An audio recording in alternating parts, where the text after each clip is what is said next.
Heck's that? What's that all about?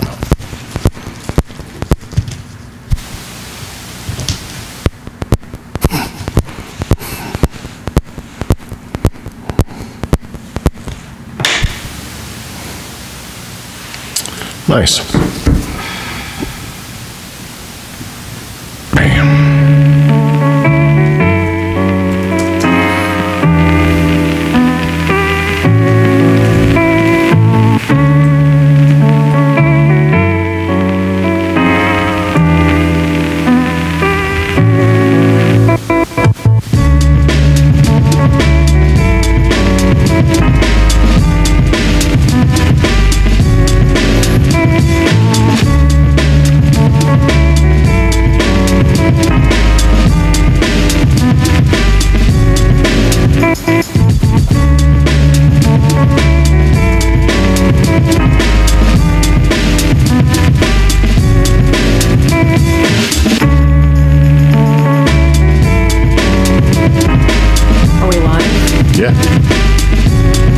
Yes.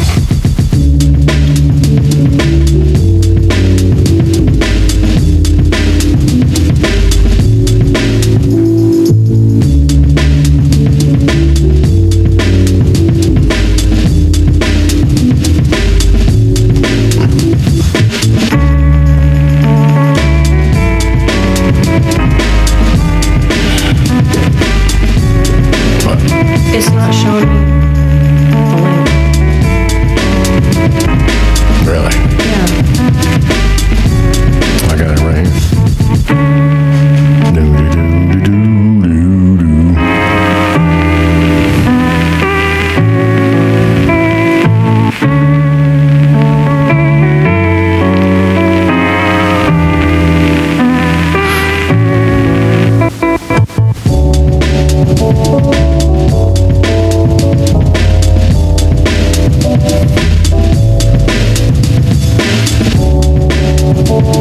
Messenger me the link so I can share faster.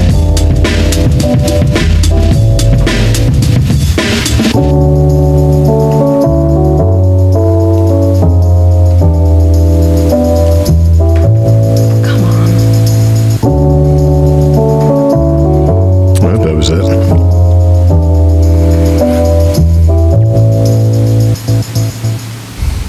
It's not there. It's not there.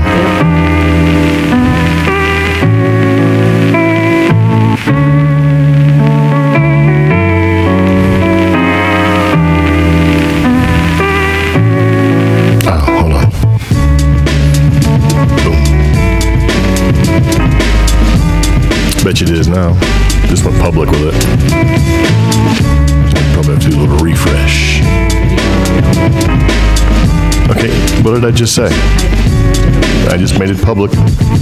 Might take a second.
says this video is unavailable. I shall reload it. That's probably not a good idea. Spooky, spooky.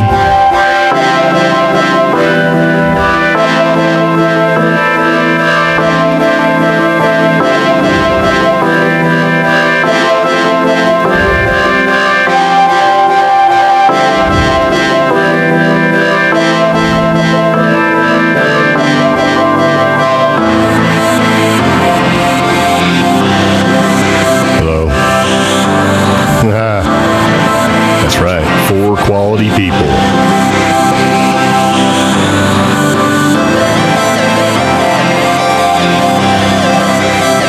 Yes.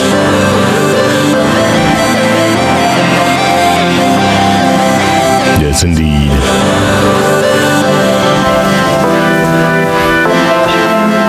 Hot dog.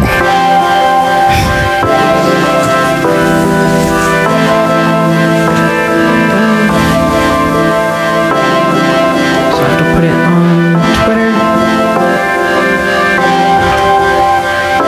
So now I just look like a sandwich. Would you stop? I'm a hot dog. I have no arms.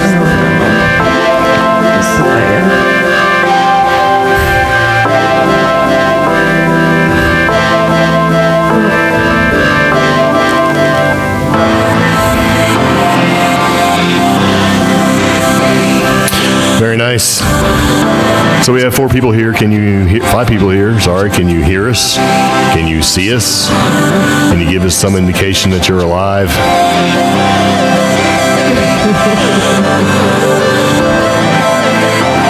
Ooh. Heck yeah. I turned out the lights to tell those kids to get lost. Very nice.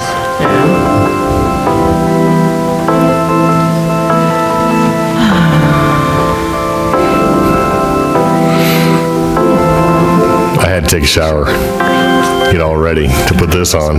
This thing smells weird. So, It smells like China. hot dog water. Hot dog water. Gross. Hot dog water. Heck yeah. I am indeed a hot dog with mustard.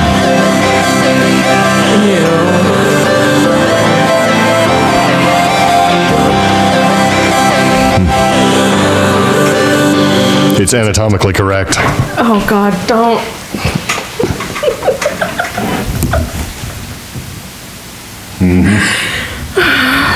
All the way down. Oh. It's nice. You're so bad. Try it. It's one of those big ones. Those jumbo hot dogs. Not like those little ones you get. I believe you. Yeah, very nice. How'd you like that? Nothing. Yeah. My mustard is lacking. Mustard's for suckers. It goes all the way. Well, no, it doesn't go all the way down, but. Very nice. We are adorable. And just so you know, this thing is about 1,000 degrees already. It's like super hot, man. I'm like, woo. Oh, that's okay. Good thing I'm not wearing pants. My costume's falling off my face, so. No pants. Yeah. Pants free. Mm-hmm. Who else isn't wearing pants? Pepper. Pepper has turned her back to us. She does not want to be. Oh, she's got a little hat on. That's why. She doesn't like it when you do stuff like that. So she is legit. It's like shunned us. She's like, I do not give a shit. I'm royalty where I come from, and you treat me like a hot dog. She's not really a hot dog fan. Pepper? No, she's not. Yes. Can you hear yourself? I am super bright. I just looked at the video because I've been so busy sharing. Yes. Oh no. At least they can't see how bad this costume is. It's very nice. I don't. Oh man, my little skeleton guy's falling over. Oh. He just, shit. I just knocked him over now. Drunk. Stay. So I kept a tag on him. Very nice. Oh, gosh. All right. 7 people watching. No delay. I guess you guys can hear us. What we got there? Happy Halloween. Yes, very nice.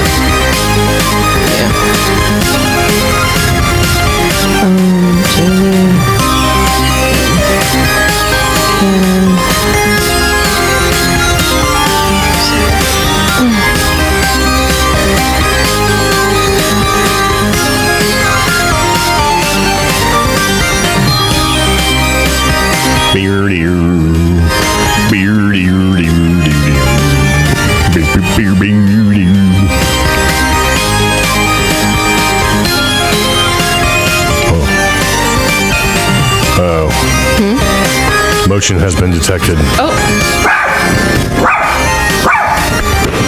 We will see who it is. That's right. Show him who's boss, Pepper.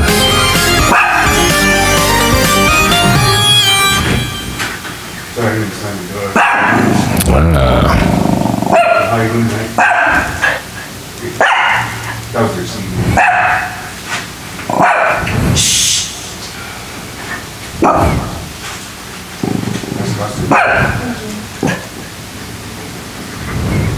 What? Very nice.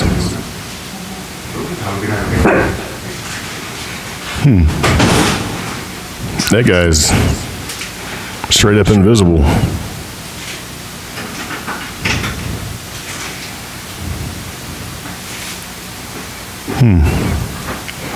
Well, that didn't work at all, I mean.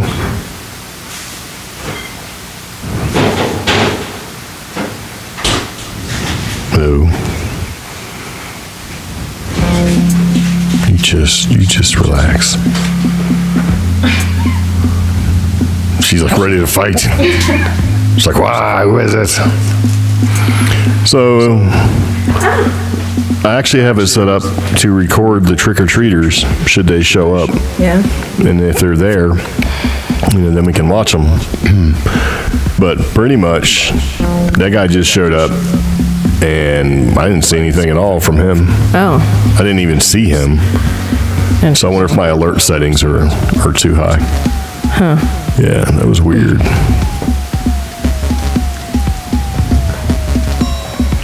We'll try that and see if that works. So that way you guys can see the trick-or-treaters. If we have any. But yeah, it didn't record him. That was very strange. Should have. It also creeped me out. So. Why? Just dead. It's a club.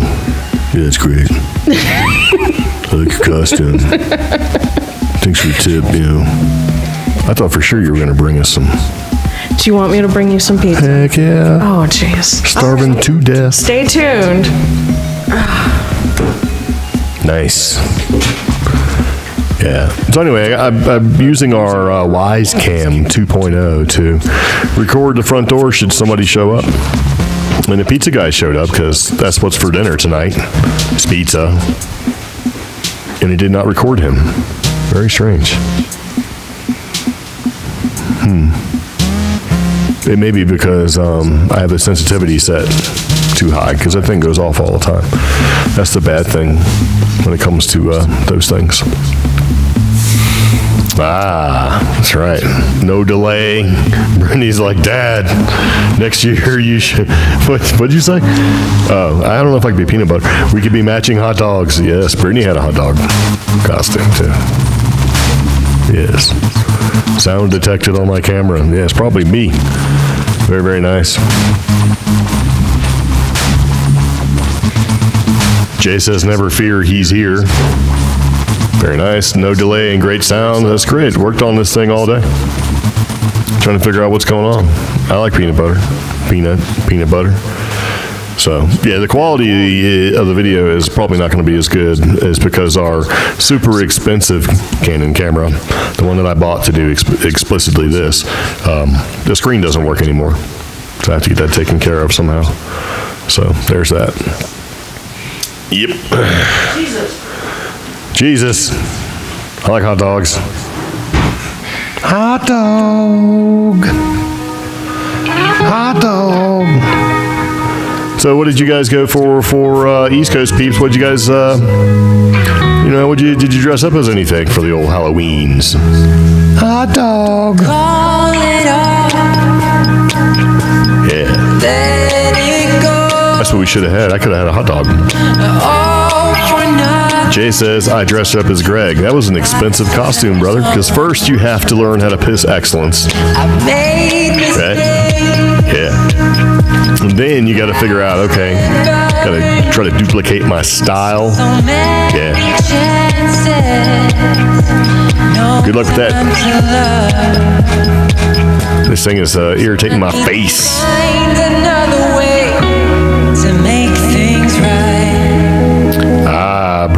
Brian was a scary clown. I have to look at that. Let's see. Got too much going on here.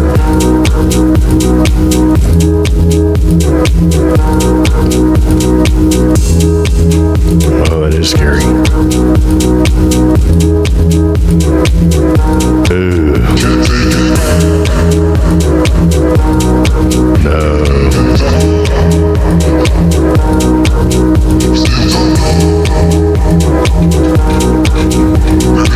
Oh, thank you.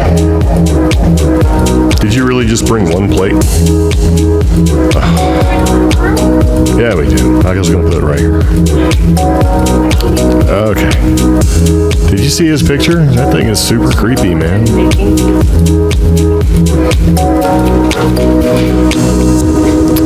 Super creepy. I wonder if I can show that. I bet I can.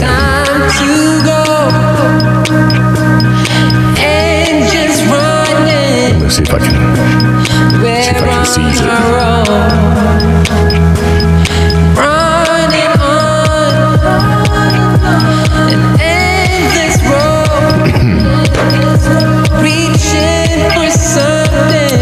Where is it? There it is.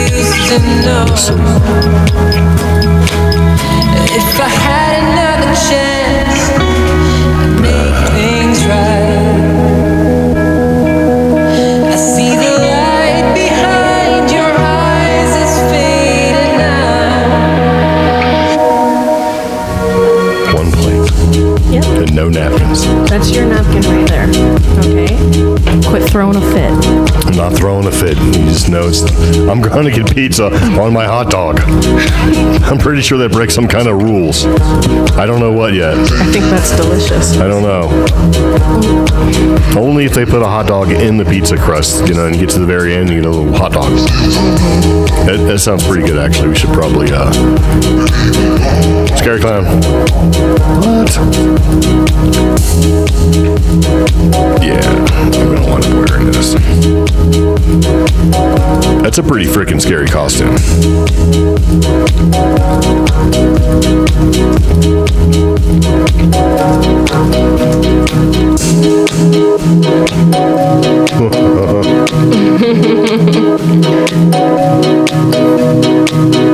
I'm pretty sure that scared the mustard out of me.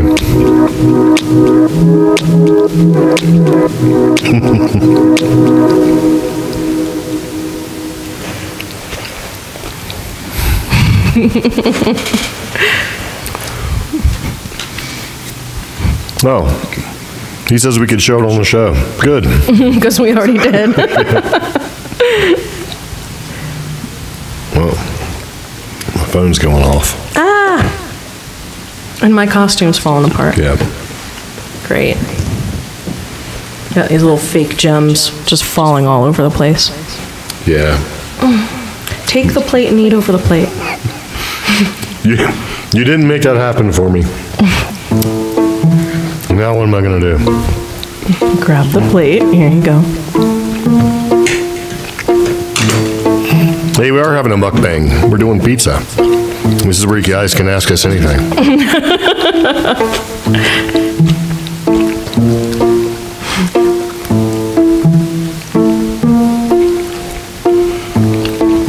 Mukbang. Pepper is being very picky.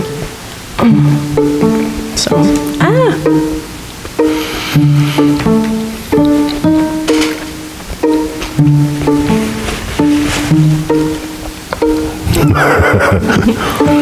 I wouldn't be happy either, man. That is a pretty freaking scary costume.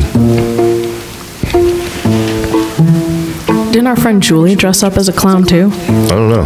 That's totally messed up. She would just be copying Brian. Two scary clowns.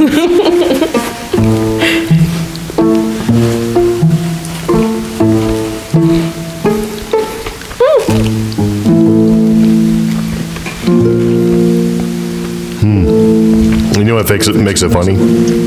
What? Brian's like 7 feet tall. So it's a huge clown. Huge.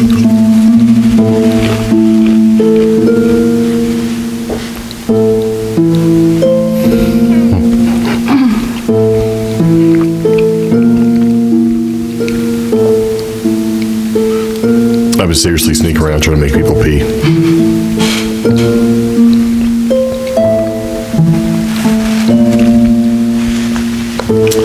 What? All 12 of us are here. Let's go. Very nice. Sweet. Brittany says no. It's pretty scary. We all dressed up as clowns. Nice.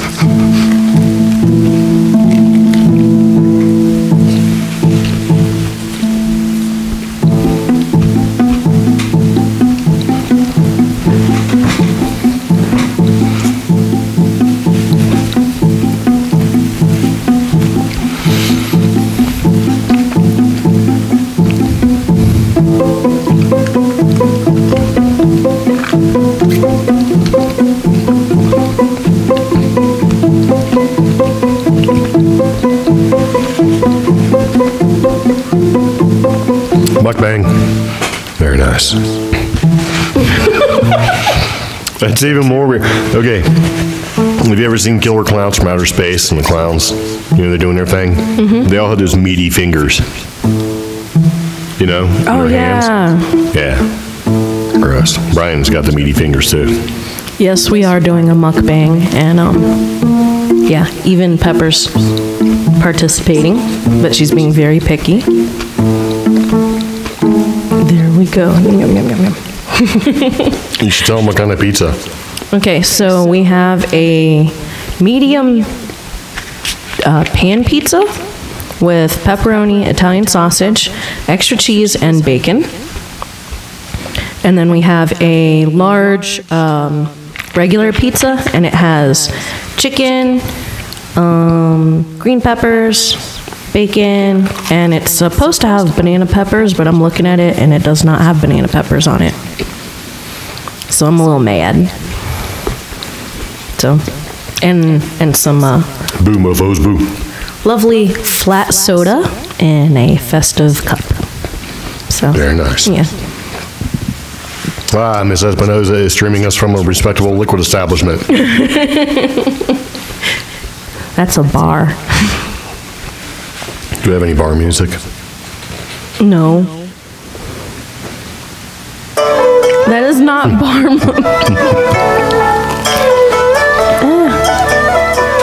All right.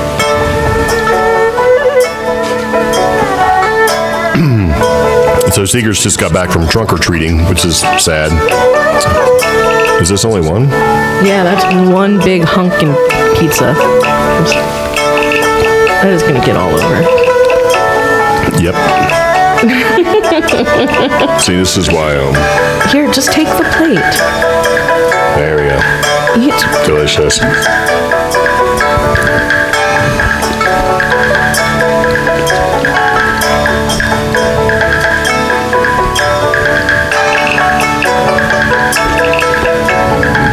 Meat. Jay, what's the Meet Me app? Why is trunk or treating sad? Well, I mean, it's a safe way to go trick-or-treating. You know, because people there, everybody's in one spot. And, you know, it's safe. Yeah. And the reason why you do it that way is to keep kids safe, because society sucks enough to where, you know, walking around. In other words, nothing's safe anymore when it comes to like Halloween, really. But I think in Seegers' case, it's not because of keeping, well, I mean, yes, it is keeping them safe, but doesn't he live like in rural area? So maybe it's just a convenience thing. So, yeah, I mean, if you're like Well, we could ask him. only house for like a mile, so.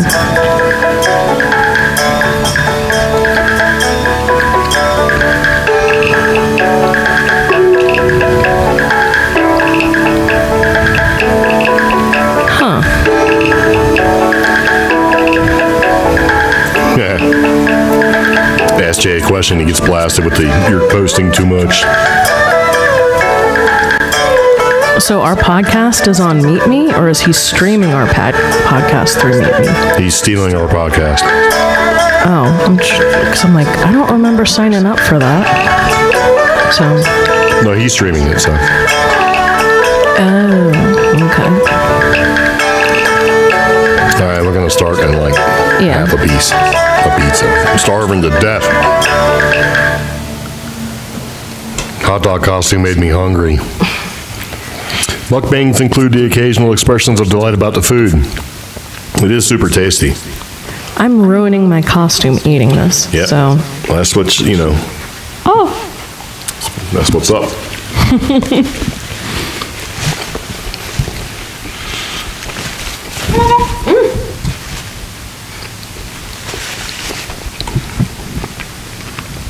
You almost broke the whole thing.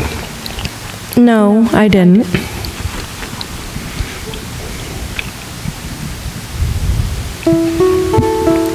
Yeah. The microwave broke.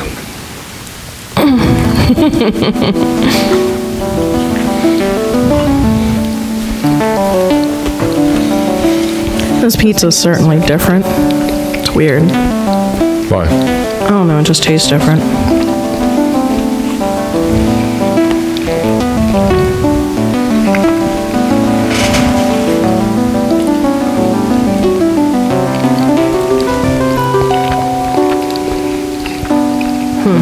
No clowning around.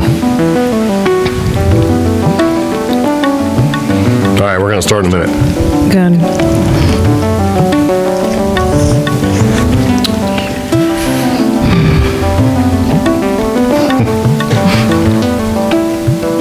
Are you having a hard time? Yeah. You could have taken the plate. I don't want to ruin this costume. We have to return it. No, we don't. We're gonna set it on fire.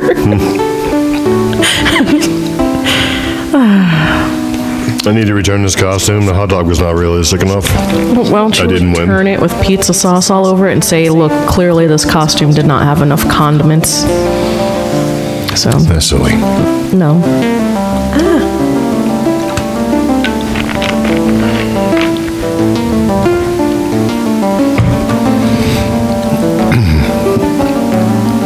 So talk. Oh, well, we have a couple of people asking what we're eating. Brian noticed this is not Dion's because the wait for Dion's is something like 2 hours for the one near our house. We are eating Domino's, handmade pan, and regular pan or whatever, pizza. And like I said earlier, it is chicken, green pepper, bacon. It was supposed to have banana peppers on it. It doesn't. A little mad. And then the other pizza is pepperoni, sausage, and bacon, which is our, and extra cheese, which is our default. So.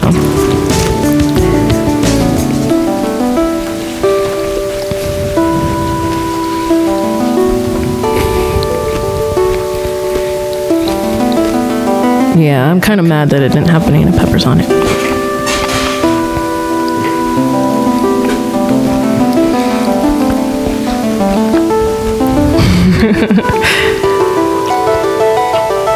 So, What? people like the bacon, and a few people just like pizza. So, yeah, gotta figure out how to, I mean, I'll bring you a plate next time and just gotta figure out where you're gonna set it. Okay. Right there. Well, then here, set this on there. Just.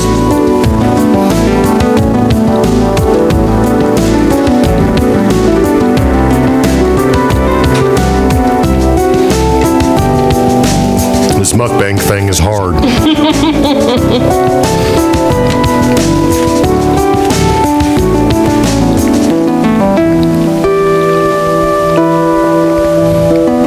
Oh, our friend Dirk's having bratwurst. That's cool. I was supposed to make beef stew, and I just got too tired to make it, so, and ran out of time. Bratwurst. Yeah. Hey, Pepper, do you want any more?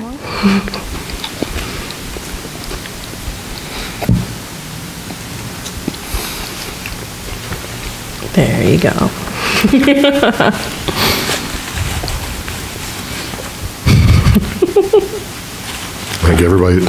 I feel like everybody's looking at me. Well, you're dressed as a hot dog. What do you expect? Unsolicited. We should have had bratwurst and hot dogs. That would have been fun. I'm just cannibal. When I say I should have made you some Franks and beans, Yeah. you could have gone as a cannibal. Cannibal. Thank you. People were commenting on Pepper's costume. She actually has 2 more costumes stashed away. But she got so mad after the first one, she kind of just put herself in timeout and wouldn't let me dress her up anymore. Pepper was a little club kid, so Yeah. yeah.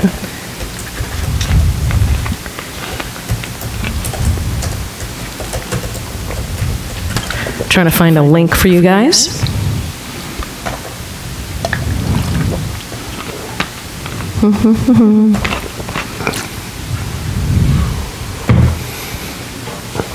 There we go.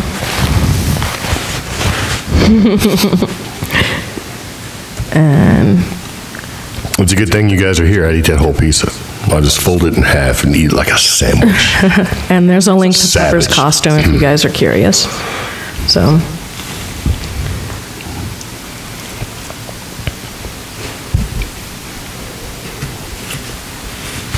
Savage.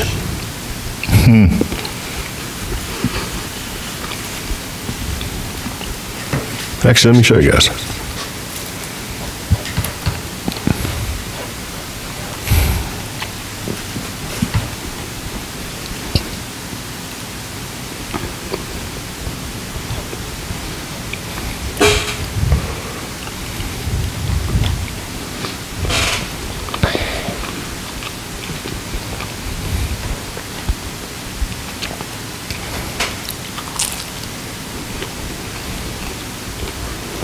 Very nice.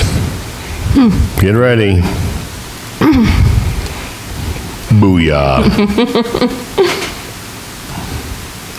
What do you think about that?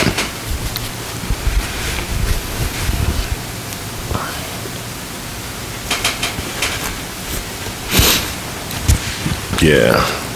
I don't think I could eat on camera, especially with a I bunch could. of- I just need more than one little napkin. That's like my pet peeve when you go to somewhere around here, like in New Mexico. Mm-hmm. And you get something like ribs, right? Like on the bone, gonna make a huge mess ribs. And they bring you like either one, no napkin, or like one. Like, is there anything else? It's like, give me some damn napkins, man. You know it's gonna make a. I hate when I get crap all over my hands like that. I mean, it's different if you're working on a car or whatever. You just expect it. But when they bring you like one little cheesy napkin, I'm like, oh, is there anything else I can bring? Well, It's like, we've yeah, now eaten- bring me some. Like, that's like, remember we went to Taos and we had a little lunch or dinner or whatever that wound up being.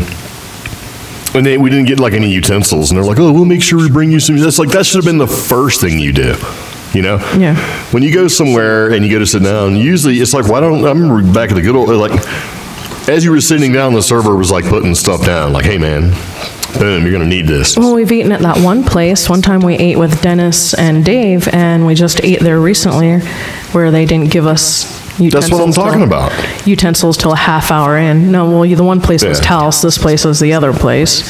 But Madrid, yeah. Yeah, but they did have the best salad of all time. Well, yeah, the salad was good, but I wouldn't, I almost couldn't eat it because I didn't have any freaking utensils. It's like, if I got to pay, man, I want a fork. Yeah. And don't just bring me one damn napkin. It's like one small here is just, it's like, come on, man. They should be able to look at it and go, these are ribs. This guy's gonna wear half of it, so might as well bring him a freaking napkin. You get chicken wings too, and they're like, oh, here's like a bar napkin. There's a couple of McDonald's drive-thrus in Virginia that actually have a little sign that says you have to. It is up to you to request napkins and ketchup. Well, okay, that's fine. Give me some freaking napkins then. So, yeah, and I get it. I guess it's a cost. It's like probably a huge cost. It's like napkins that they can't recoup or whatever, but damn, you ain't paying food tax, so what the heck? Where's my freaking napkin? Yeah. Get some chicken wings and stuff, and you bring like half a napkin. This cost. That angers me. Okay, let's get started. Tell me what to do. Be a hot link over here. I'm all wrapped up. Figure out how to do this in the way that makes sense, so it'll knock everything around. There we go. That way it'll just knock the microphone over around. That'd be good for us. Yep. All right. So what's the people saying? Do we have any peoples that are saying anything? Nope. Nope. Nobody's commenting or just sitting there? Waiting for us to start. All right. Okay, so we're going to go ahead and get started. So thank you very much for tuning in, guys. It's going to be pretty cool, and every once in a while, Amy's going to dash off and bring more pizza. I am? Oh, yeah. You think like, what did we eat today? Nothing. I ate some bread. Okay, some bread. And then you're like, oh, I don't want to cook, so we're going to have pizza. I'm like, hell yeah, I like pizza. So, yeah. So I'm sitting here as a hot dog with chapped lips. It's going to be great. You ready? That is a horror story. Hot dog with chapped lips. See, look, you can see how dry they are. See that? That's gross. You feel gross. It? Stop it. All right. So, we're going to go ahead and get started. Okay. All right. I like peanut butter. I like peanut butter. Peanut butter. I like peanut butter. I like peanut butter. I like peanut butter. Peanut. You're listening to the CreepGeeks podcast.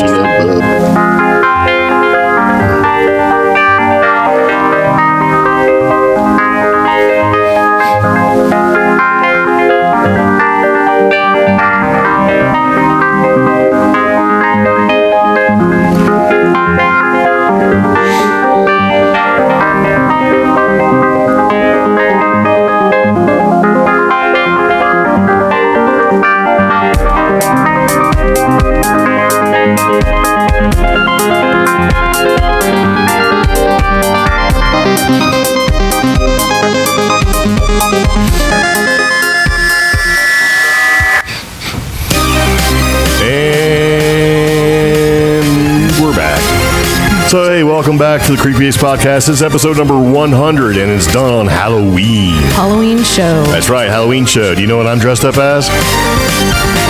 Halloweeny. That's right.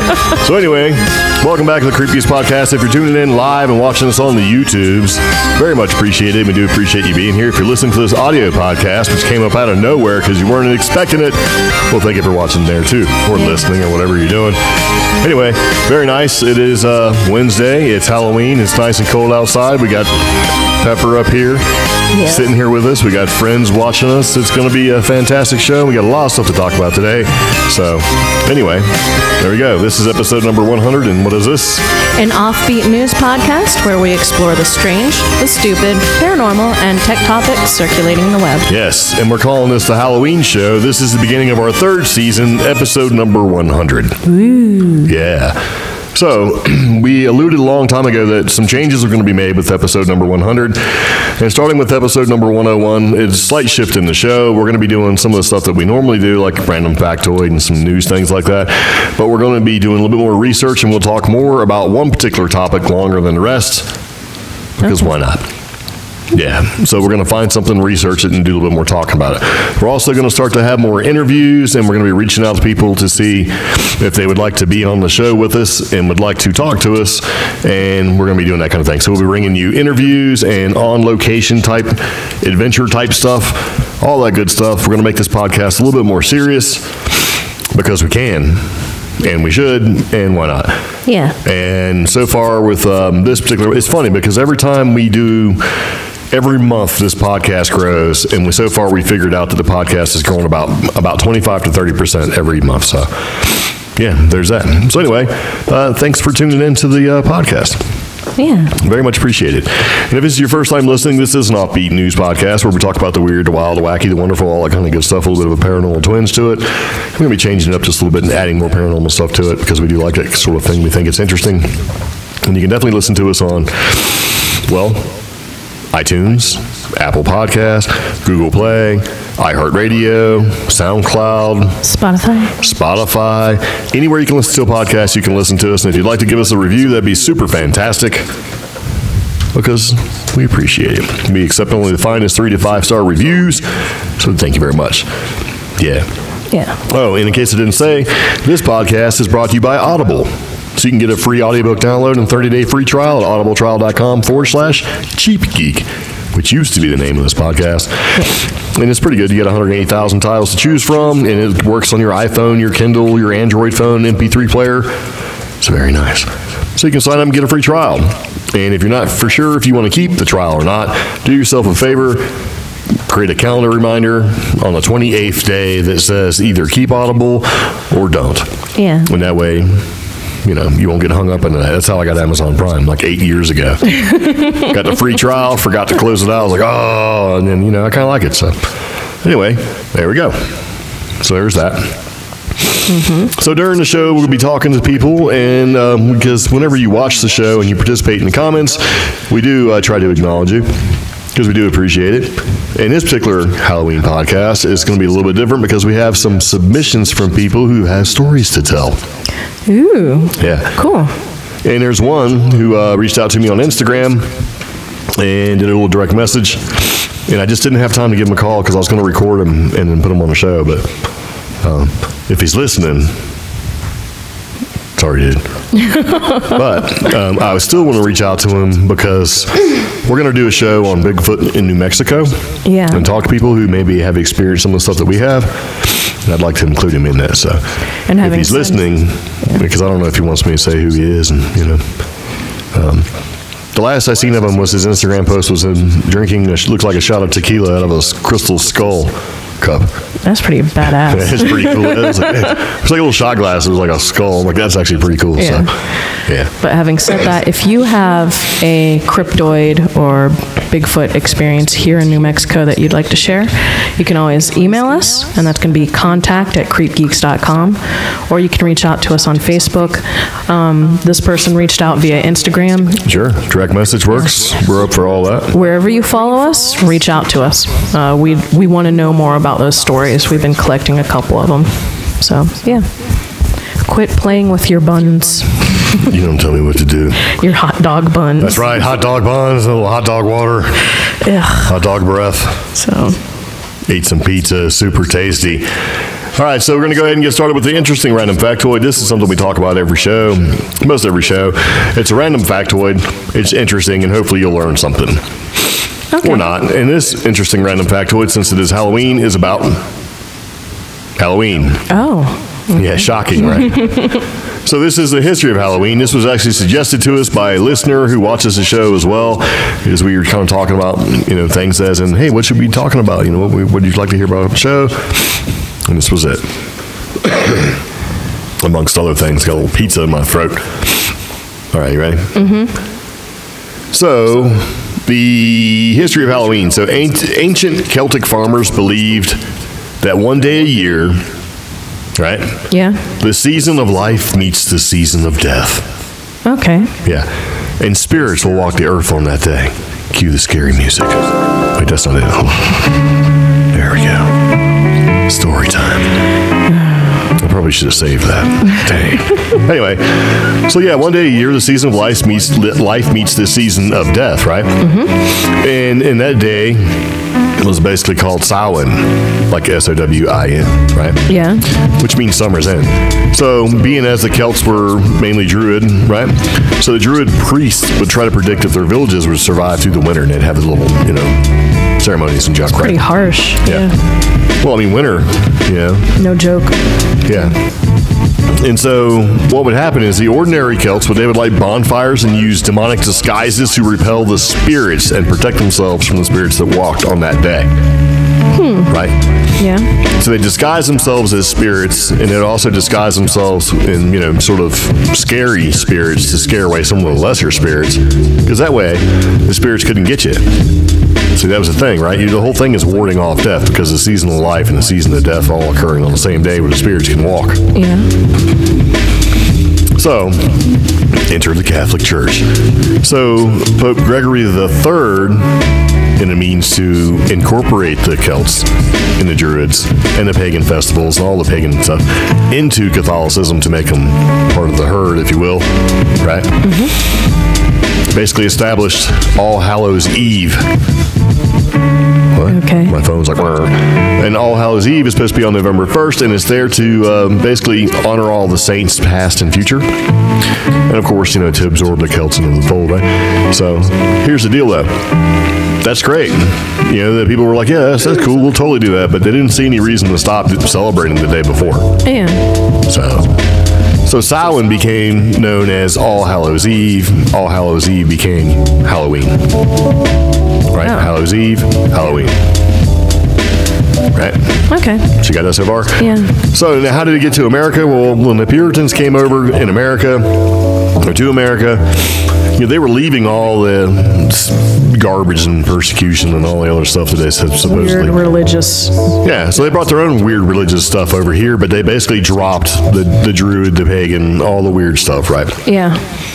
And so they left those traditions behind. Okay. And it pretty much kind of didn't really happen here. Well, mid-century, you got the Irish coming over because of the potato famine, right? And like 1 million Irish people showed up because it was flooded the East Coast. Yeah. Well, flooded America, period, because there was nothing to eat in Ireland. Because they had the potato famines caused by the blight, and it was nothing a whole lot. So they came here. Yeah. And it was so since they came here, they actually brought the folklore with them, which included Halloween, right? And the folklore kind of changed a little bit. And things like, for example, when you would burn the big bonfires during All Hallows Eve in Europe, it was to kind of keep the spirits away, right? They didn't really burn any bonfires. They couldn't really burn any bonfires because it wasn't part of the culture anymore, right? The culture was there, it changed. The Puritans didn't believe in that sort of thing. So it pretty much turned into, okay, well, let's just create jack-o'-lanterns, and the jack-o'-lantern is symbolic of the bonfire. Yeah. So, because they would have these big bonfires, right?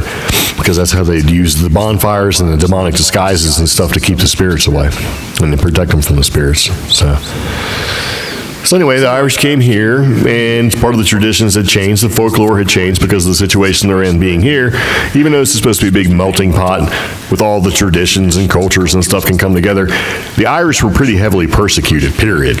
Yeah. So anything like that, nobody wanted. So all the whole puritanical side of things, and even throughout time, the Irishmen were treated like dogs when they got here.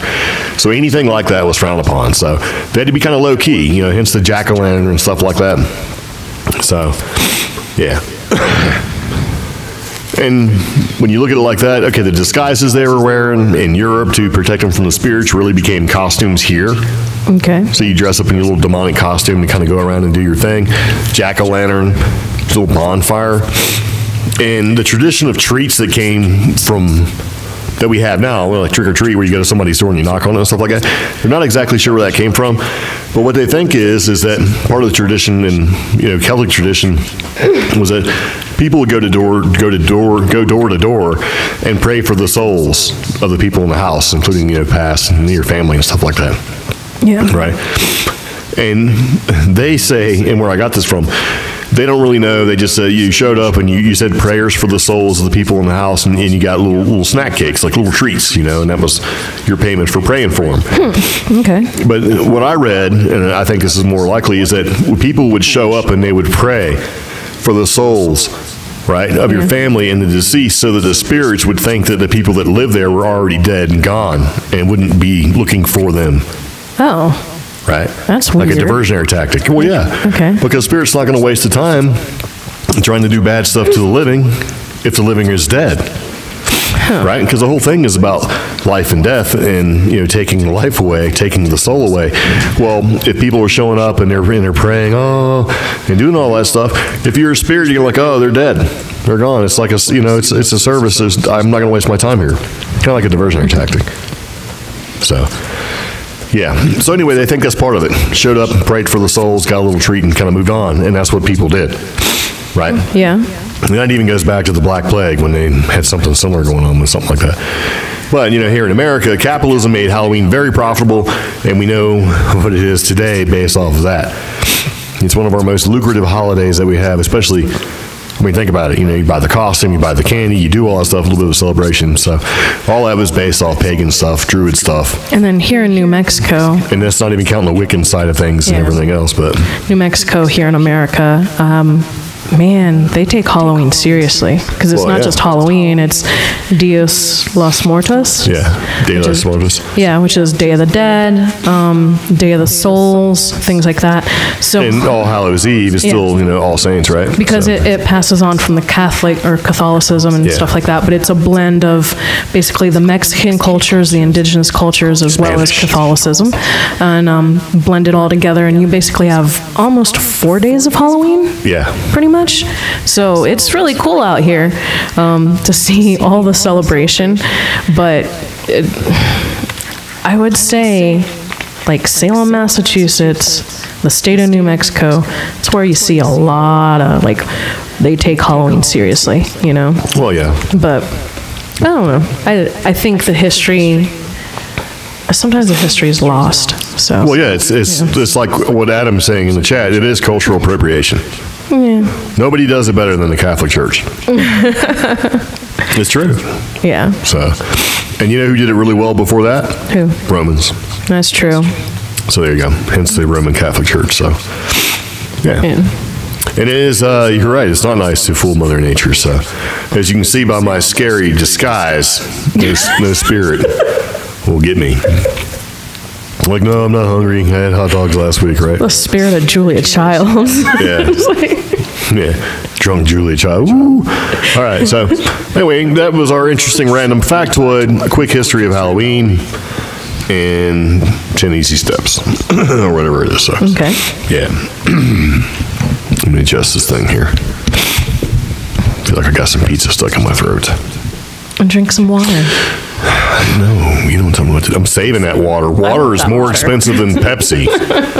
You want my water? Yeah. Okay, everybody, because I love my wife, giving her some water. Plus, you take it from me. She's probably smack me around a little bit. Yeah. So anyway, our last couple podcasts, we asked people to submit some stuff. Oh, yeah. If they had any stories they'd like to tell, just submit. And guess what? A couple have. Cool. So, you want to read the first one? Okay, so this first story is actually from one of our listeners, Jay. Jay said don't use his name. What? No, I'm just joking. You should have put that in the podcast. I was just playing. It was a joke. See? Trick or treat. That was a trick. Your trick is about you're not going to get any more pizza, okay? You better be careful with that. No.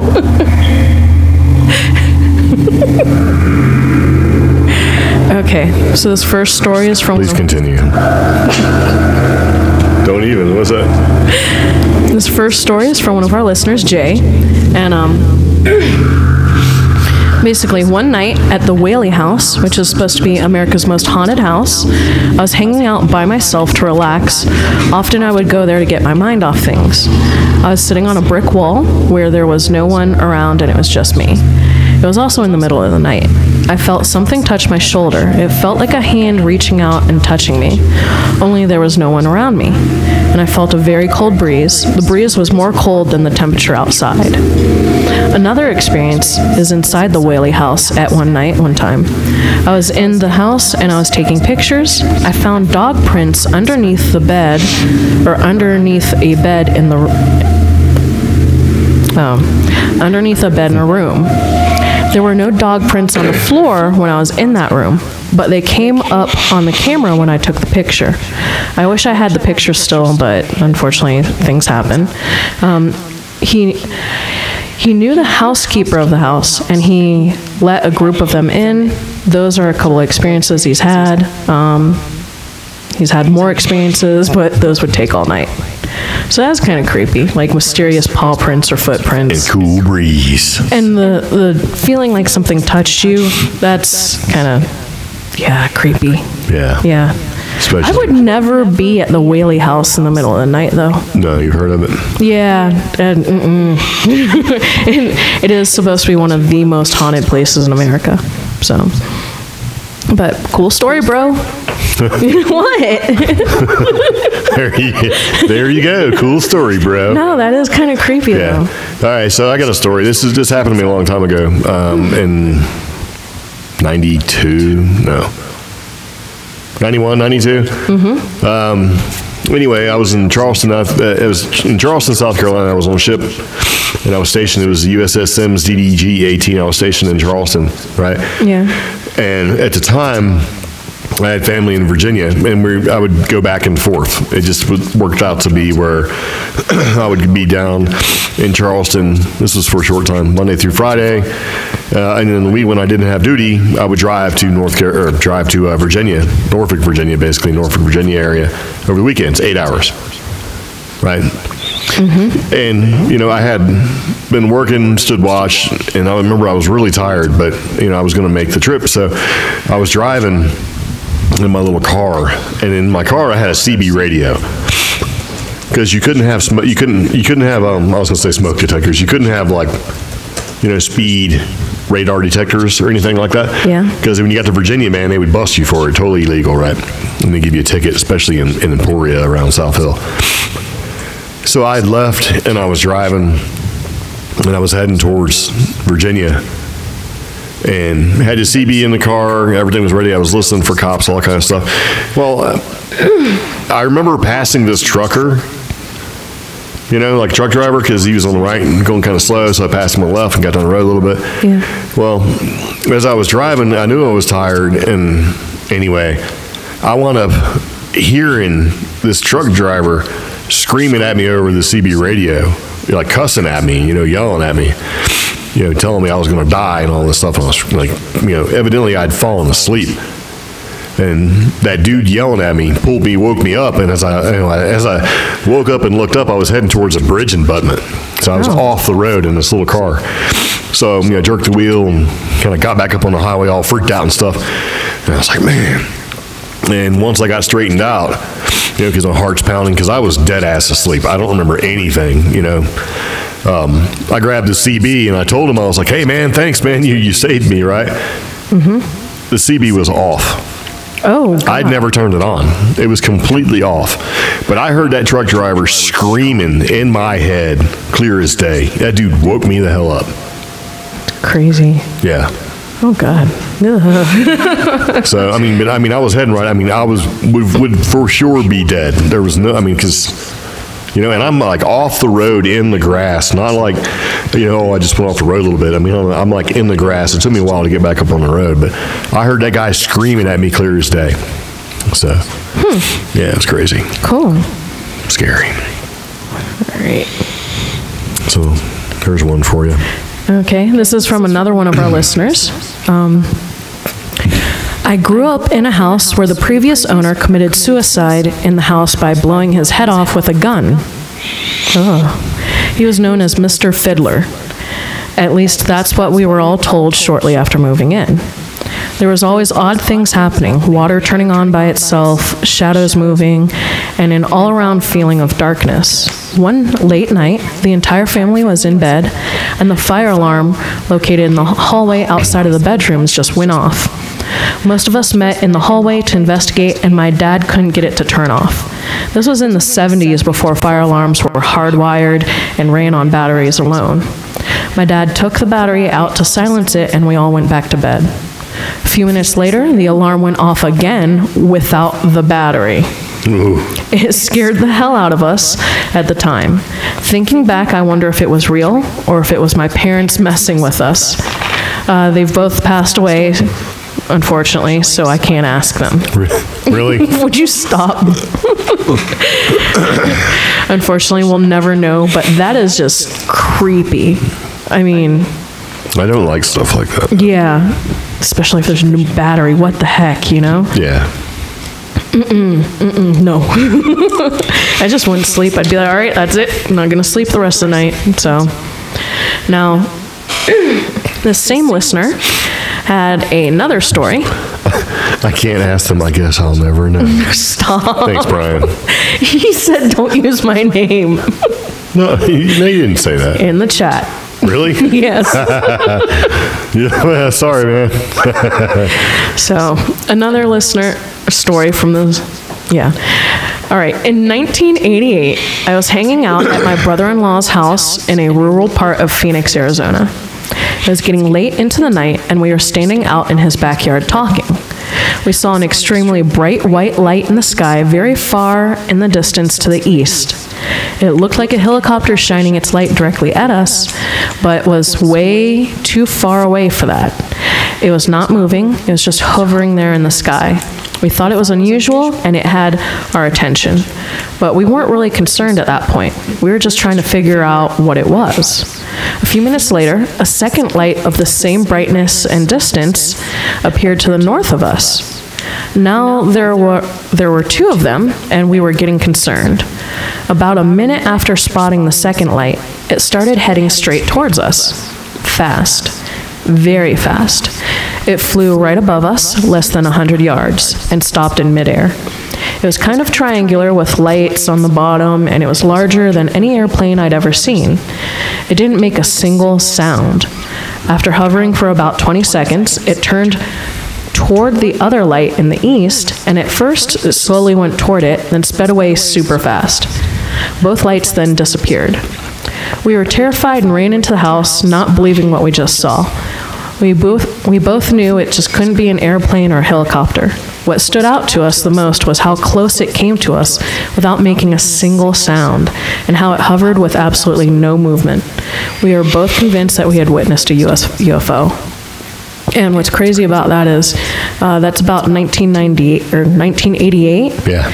And I think that whole decade there, for like the next 10 years, you know, there were the Phoenix lights, all sorts of, like, this hotbed of UFO activity in Arizona. So that's really cool that, you know, we actually know someone who was in that area during that time. And I would freak out if I saw something like that. Yep. Yeah. That's, nope. Yeah, so those are our stories so far. What, is it? Yep. Oh, hold on. I got one. Okay. I got to get it off of Instagrams. Oh. Well, it was a message. Okay. So let me get that. Press that. All right. Okay, so when this person contacted me, they said, hey, just heard your YouTube on Bigfoot, and I had a couple of experiences at around Gilman Tunnels, because that's where we talked about, you know, hearing stuff when we went to Gilman Tunnels, you know, the whole Jimenez area there, right? Mm-hmm. And so I asked them, I was like, you know, what did you experience? And they actually responded back and says, well, the first one was when I was younger and about 11 years old, when I went camping with a fellow Boy Scout and his family down by Gilman Tunnels. And I asked my friend's mom, you know, where I should go use the bathroom. And she told me to run down the road around a big bush, right? And he did. And he said, when he was back there, something started screaming at him. Oh. Yeah, he says the story gets better, but it's a long one. But the whole family that I was camping with heard the screams, and we had to leave the camp at 4 a.m. Oh, gosh. And he's got another one where he said the second one was with something dropped a rock on his windshield when he was driving through the tunnels, and he pulled over, ran up the hill, and looked around for like 15 minutes, and he didn't see anything. And if it was a person, he would have seen it. And we've actually heard a similar story. Yeah, because I responded to him. I was like, that's crazy. I've talked to at least 2 other people who've had the same or similar experience, especially with the screaming. Yeah. And something running around the campsite that made him leave.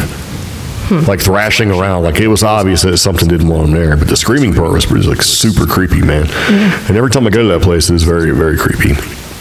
And he also responded with, I have another story about our elk hunt. And he goes, if you have the time, you can give me a call. I do want to give him a call, and I want to talk to him and see if, we can sort of gather some experiences, Okay. But I like what he had to put in here. He says, I'm a retired city employee that had to pass a psychological evaluation to get my job, and I hope that helps on the honesty side. It does help. It's not necessary, but I do appreciate the fact he's like, hey, I'm not crazy. Yeah. I know what I experienced, I'm not crazy. I'm a functioning human being in society. Well, yeah, because a lot of people don't say anything because they think that people think they're crazy. And my daughter she can tell you about the Whitman house. Yeah. Which is where we used to live. I'll tell you a couple different things about the Whitman house. That's where she lives. I used to get in trouble for not shutting the cabinet doors. Yeah. In the kitchen. Okay. Yeah. But I'd shut them, you know what I mean? So the person that would holler at me about it, why don't you shut the cabinet doors? Every time I come down there, the cabinet doors are open. And I'm like, I'm shutting them, man, And I'm getting a little defensive about this whole thing because she's in my ass about this. And I would make sure they're shut. And, I would shut them. And there were times where I would shut them. I'd go upstairs and come back downstairs. They were open again. All of them. And at the time, it never occurred to me, Mm-hmm. Yeah. So anyway, wound up moving out and separating and all that stuff. And, the cabinet doors kept going open. Oh. So it was just like in your face. I told you I wasn't opening the cabinet doors.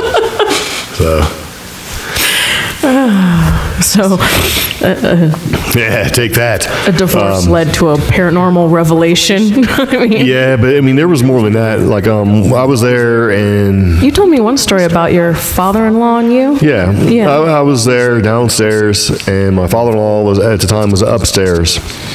And he kept hearing me running around, right? And he comes downstairs and he's like, you need to tell Caitlin, who's my youngest daughter, she needs to stop running around. She's going to fall and get hurt.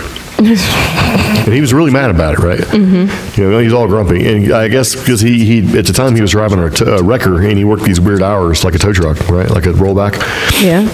And I looked at him, I was like, hey, man, the girls, because that's what we called, both daughters. And I said the girls were in Texas because they had went to Texas to go visit I think Aunt Carol or whoever it was, right? Mm-hmm. They had been gone for like 2 days. He didn't know it. And I had told him, and my daughters had told him that there was weird stuff that happened in there, right? Yeah. He didn't believe any of it. But when I told him, I was like, man, the girls had been gone for 3 days or 2 days. He just turned white and he went back upstairs. And then he left and didn't come back for like a day because he had to go to work, I guess. But after that, man, he believed it because he'd get all mad about it, He'd get mad about the cabinets. He'd get mad about the noise. And he said, because when I talked to him about it, he said, yeah, he goes, I swear I seen Katie go running by and she was wearing a dress, like a little Easter looking dress. And I'm like, well, sorry, bro, they're in Texas. But yeah, there was a couple, there was a couple weird things. And you got weird feelings at the Whitman house. Yeah. Mainly it was like 2 little girls. It was like a little girl and like a little boy. And then, it was just a strange place, but yeah, I'm sure she can tell you about that stuff. So if you wanted to chime in there, but yeah, kind of crazy. But the cabinets though, that was like vindication for me. Yeah. Yeah. Oh. Like those cabinets kept opening. I'm like, I told you it wasn't me. They turned the figurines. Yeah. She mentioned. I guess y'all had little. No, not y'all. Her. Okay. Little knickknacks, right? Little OCD little knickknacks. They all line up certain ways and stuff, and they would be turned around all crazy. And she'd get mad and say I did it. Sometimes I did do it, but mostly no. No, I just I don't have time in my life to go turn each one of these little stupid things. Yeah. Yeah. Yeah, especially the elephants. Huh. Because she collected elephants for a while. Yeah. Yes. But yeah, the ones that she liked the most were the elephants, and they'd be the ones that'd be all twisted and turned around. See, Whitman House is crazy. I lived in a haunted house with a lot of weird... Oh, and I used to hear Katie talking to whoever was there. Yeah. Because she was relatively little at the time. Really weird paranormal activity, kind of poltergeist activity as well. I don't actually talk about it a lot, but I've decided I should start writing about it. And You should. yeah, and the thing was, it was so intensely experienced by me and my little brother that I think we should tell the story together, but I am starting to write it out. One of the things when Brittany mentioned that it kept turning with figurines, so the one thing I can say is this house, I had the corner bedroom in this house, and it was a 2-story house, and it was technically one of the biggest bedrooms, but my mom had decided to turn my bedroom into a collector's room for Barbies.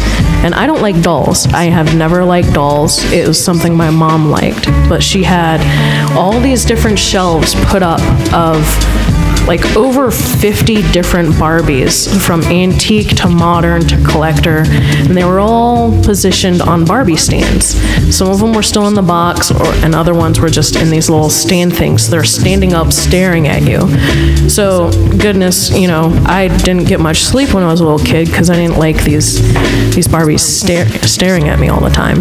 And there was a week where we had a lot of really weird activity going on, and one time I just couldn't sleep that night, and I just kept tossing and turning, and I was like, I just want to leave.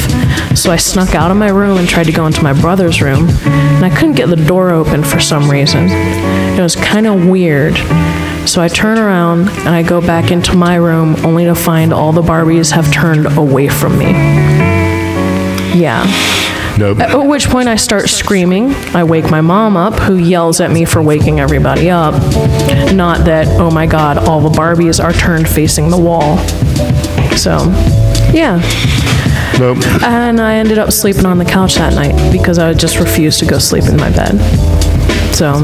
I was set the Barbies on fire. I tried to get rid of them, and, you know, my mom had a problem with that. She was a Barbie collector. I hated dolls. I think the only dolls I tolerated, technically, were my little brother's He-Mans and G.I. Joes, because they're still technically dolls, but I did not like dolls. And then, you know, the Barbie collection turned into, let's start collecting antique and Victorian porcelain dolls. I was done with it. Yeah. I convinced my uncle one weekend to help me pack them all in boxes. So, yeah. Okay, I don't know what Brittany's yelling about. That damn tiger that I shoved in my closet in California. You're going to need to elaborate because I don't know what you're talking about. Yeah. I think she was scared. Scary. Scary Brian. Yeah. Yeah, oh, whoa. Yes, Victorian dolls are the creepiest, especially if they keep falling off a shelf at the same exact time every day. That is pretty creepy. Like 9 p.m. on the dot. So. Did we record a ghost? Did we? Oh. Ooh. We're seeing if we got any trick-or-treaters, and we haven't so far. Yeah. Like not a one. Yeah. I set up a camera, which you can't really see, because my thought was, if I get with our home security / it's called WiseCam. It's a camera you can buy, really inexpensive, does a lot of stuff. It's a WYZE cam, and anyway, I set it up to show the door. And that way, I know you can't see this, but you know, it shows the door. See, there's like a looking from the side window. The front door has a sign on it, and you know, so if any trick-or-treaters walked up and knocked on the door or got the candy, which they probably think it's a trap because there's a weird sign on there, you know, then it would be motion recorded, and then I would just basically export that file over to Google Drive, grab it from Google Drive, and then show you guys the video. Yeah.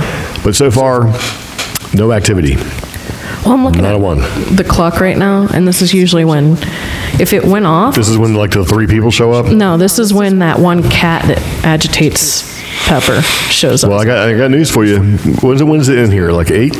I think so.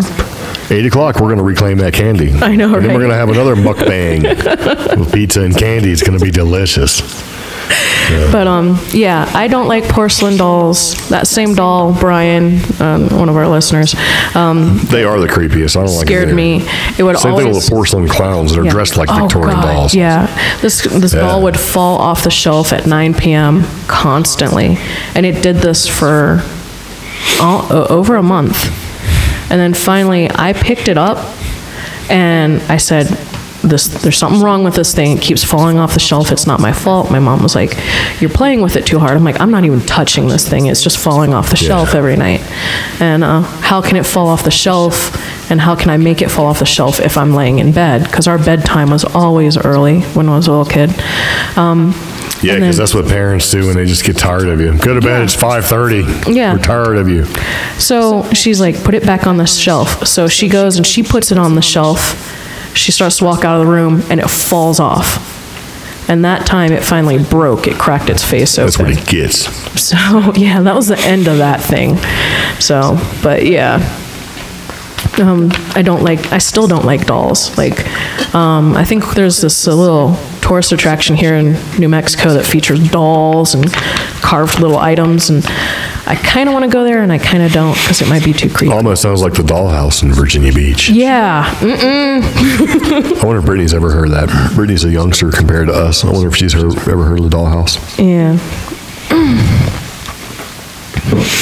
You should explain what it is. Actually, I don't know which one you're talking about. Is it the Doll Museum in Franklin?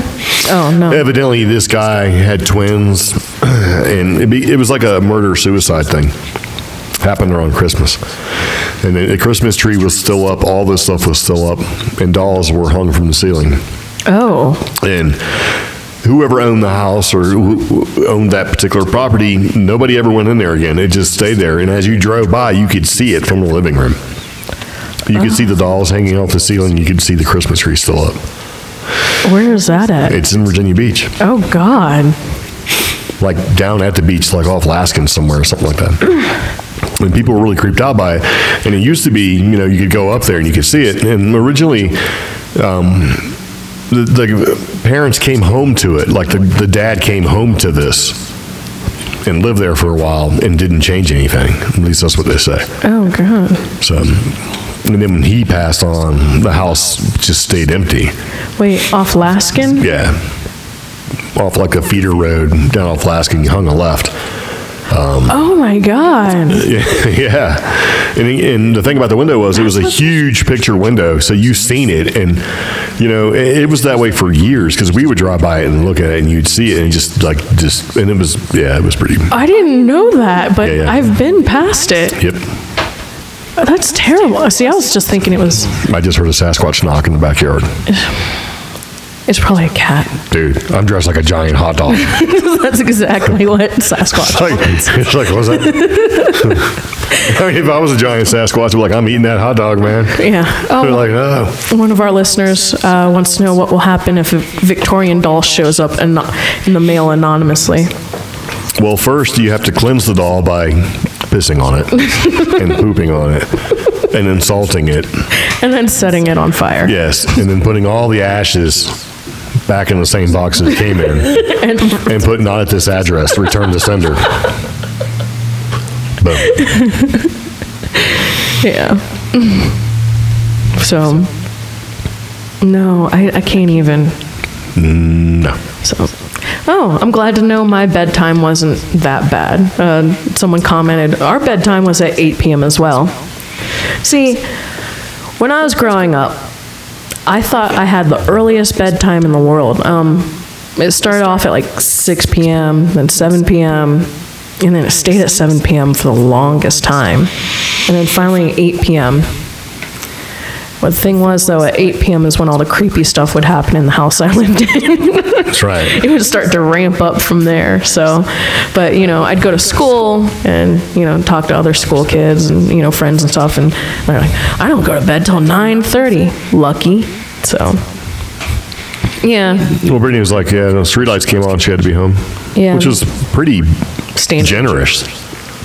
Yeah. Because, I mean, think about it. Virginia's like this place, especially in the spring, getting into summer, when the streetlights come on like 9 o'clock at night. Lucky. So, well, I mean, you know, we didn't figure that out. I was like, come back when those streetlights come on. And we're sitting there, it's like 8:45, and you look at where's the kids at? And they're still outside playing. Because the kids were lucky enough to be at the Whitman house to be on a street that had, like, kids. Because I've noticed that it seems like there's not a lot of kids anymore, or at least in some neighborhoods, because that's what happens, right? You have a neighborhood, a bunch of kids get their families, like, move in with their kids, and the kids grow up and they kind of move away, and a lot of families don't come back in anymore. And we grew up in, like, Navy housing, right? Military housing? Yeah. Where you had to have kids in order to be able to live there, period. So everybody had kids, so the neighborhoods would be full of kids running around doing all that stuff. Yeah. And in Whitman, when we, like, wound up moving to Whitman, you know, years later, there was like 5 or 6 families that had kids on the same street, so the kids had somebody to play with. So, yeah, that was kind of cool. So they'd be out there playing, the streetlights would come on. It'd be like almost like 9 o'clock at night. Well, see, that's the weird thing about this particular neighborhood. The first year we moved here, I bought a ton of candy, and nobody came. I think we had one group of trick-or-treaters. It was a family of 3. Well, that's the way it was when we moved to our house in Portsmouth. Yeah.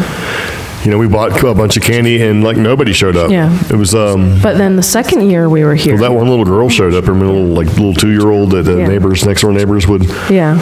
And she got, like, all the candy. Like, here you go. Got, like, a pound of candy. And they're like, no, that's enough. Yeah, the kid weighs, like, 6 pounds. We're like, here, she's just taking handfuls. And, yeah. You know, the dad's like, like we're supposed to stop her. So, no.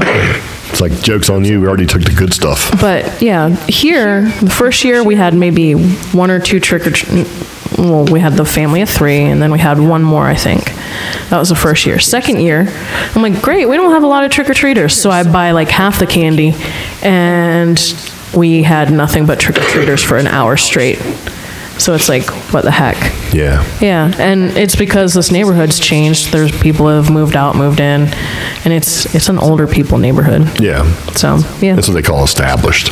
Oh. Okay. It's an established neighborhood. Just means there's old people there. Yeah. Yeah. Whitman that neighborhood was actually pretty good to go trick-or-treating on. So have you ever had any creepy trick-or-treating stories? No. Really? Yeah. I mean, no, not really. Okay. You know, being that we lived in military housing, the fire department would dress up in costumes. Yeah. Like McGruff the fire dog, for some reason like Spider-Man. You know, just whatever costumes they had, like a banana, hot dog, you know, that kind of thing. And they had ride around the fire trucks with the lights on, and they would throw little, I remember they were these little brown paper bags of candy that they would, the firefighters would, you know, staple together and all that stuff. And they'd hit all the neighborhoods, and they would throw the candy to the kids. And they'd go real slow. It was like McGruff the fire dog, Spider-Man, a turkey for like Thanksgiving. It's just like this random weirdness of costumes, right?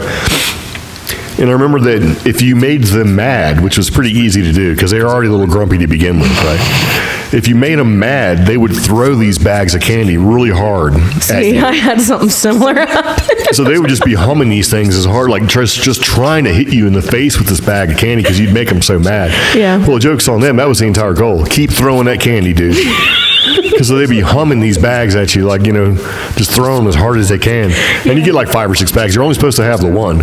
And, you know, you grab like the 5 bags, go, and run off, and then get so mad. And they would just throw them. And I remember watching this little kid just getting blasted in the face with this bag of candy. The kid was like maybe 3, 4 years old, he was really happy to the lights and all that stuff. And this dude was just humming them really hard and missed through and just blasted this kid like right in the face. You know, the dad's like, hey, man, take it easy. And he felt really bad because he was like, I'm trying to get that guy, you know. And it was so much fun. Oh, God. We used to do dumb stuff like that. And, you know, some of the bad stuff would be like, you know, somebody would take your little brother's candy, and then you had to go find out who that older kid was, and you'd take their candy kind of a thing. But Yeah. it was like Halloween justice. So... And there was a couple times my brother, he had like a bunch of candy, and he wound up coming back, didn't have any candy. And I knew who it was, so I went and found that little punk. And I got the candy. And his brother came like, you know, trying to be all, you know, big guy. I had his candy too, so. Yeah. And his dad came over. You know, your son took my kid's candies and all that stuff. And my dad was like, so, that's what you get, you know, kind of thing. But, and, I mean, nothing like really scary, weird. Even though we were in Virginia, had enough weird stuff like the Witch of Witch Duck and Thurgood House was haunted, all of that stuff, but nothing on Halloween. So, there was Dollhouse, which wasn't really Halloween. This is like a local lore type thing. So, yep. So I think what we're going to do is we're going to take a second and take a break and play a little bit of a commercial action, and we'll be right back. So you're listening to the CreepGeeks podcast, and very much appreciate it. So I'm going to find something to play for you guys in hopes that I can conjure up some pizza. Not that one. How about this one? Nice. Scary pizza music.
setting off.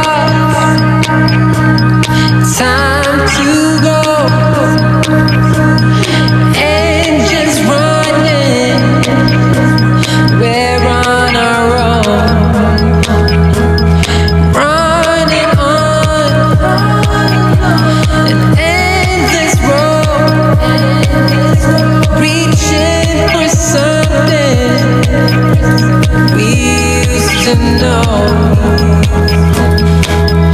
If I had another chance, I'd make things right.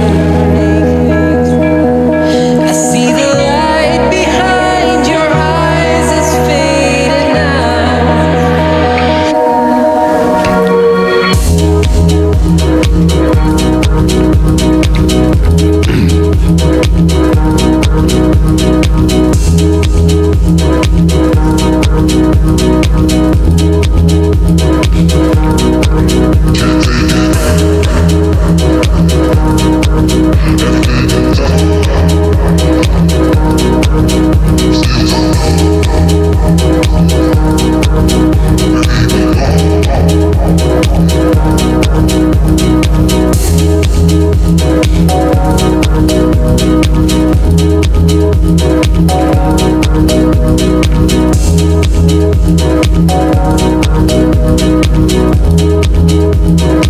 The following is brought to you by yourwebdesigner.info. Yourwebdesigner.info offers prices and services that are unrivaled by any competition. And yourwebdesigner.info will customize your website to suit your personal and your business needs. CreepGeek listeners, check this out. Yourwebdesigner.info has a promotion going on right now that is sugar sweet.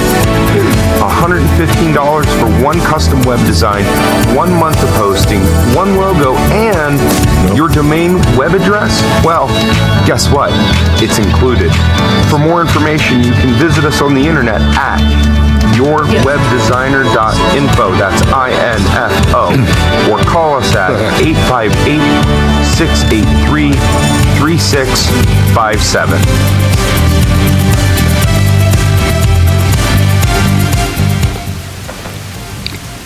Go. With what? You got it. I don't. Go for it, Toyota. I don't have any. I was in the middle of doing something. What? Resharing. Yeah. So there's another commercial for our buddy Jay. I'm gonna go ahead and drop the link. The link will be in the show notes for the podcast. Ooh. I like that. Somebody trying to scare us. Yeah. There's a ghost behind you. Yes, there's 2 ghosts and a couple bats. One of the comments we have is, we'll break you off a piece of Kit Kat for pizza. Yeah, I know. It's good. Yeah. I like Kit Kats. Oh, I forgot. I'll be right back. Okay. Mukbang. Yep.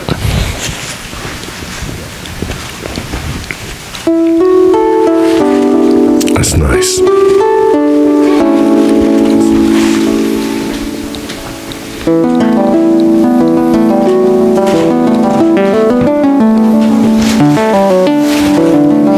And we're back. That was weird. Here you go. So, this is going to be Halloween Kit Kats. This is the Halloween edition of Kit Kat. Okay. I'm going to open this up. See, it says Halloween Kit Kat. Yep. Can you read it? No. And it's bright orange. So, yeah. I have no idea how this is going to taste. It even smells funny. Smells orange. Smells like disappointment. No. No, thank you.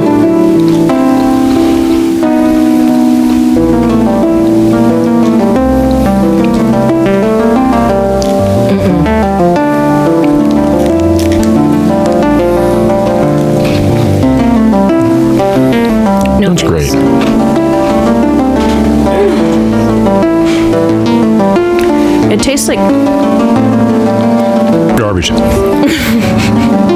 fake white chocolate. Gross. It does.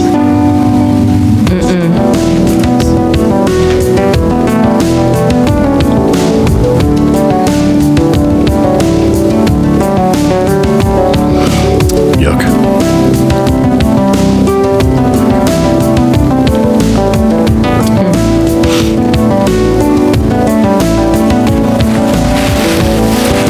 Okay, I'm not a fan of those. Nope.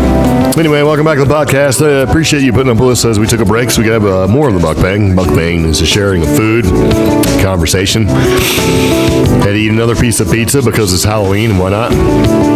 Super tasty, by the way. Way better than that Kit Kat, which is pretty weird. No candy for you, Pepper. No candy for the peppers. Nope. So it's like, sorry little chicken. Yeah. You can have some more bacon. Here you Yeah. So anyway, as we talked a little bit about some of the stories that people had and some of the things for Halloween, I did a commercial. So I thought this was actually pretty funny. So I included it. Okay. So it's from Phantoms and Monsters. It says, Deer Man approaches and talks to Virginia eyewitness.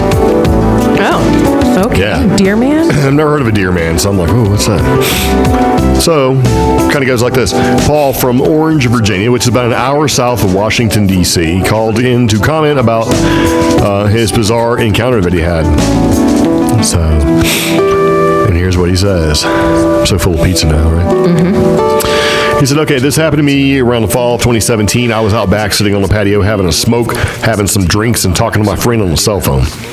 Okay. Yeah, I don't know why I'm giving this guy an accent, but you know what? That's the thing about it. I can make him sound like anybody I want. It's about 10 o'clock at night and very dark, and the yard goes back really steep down the lake here, and there's a lot and woods and stuff in between. And it's like, brush is pretty thick. Well, suddenly I heard something run across the yard right through the thick brush, and I said, what was that?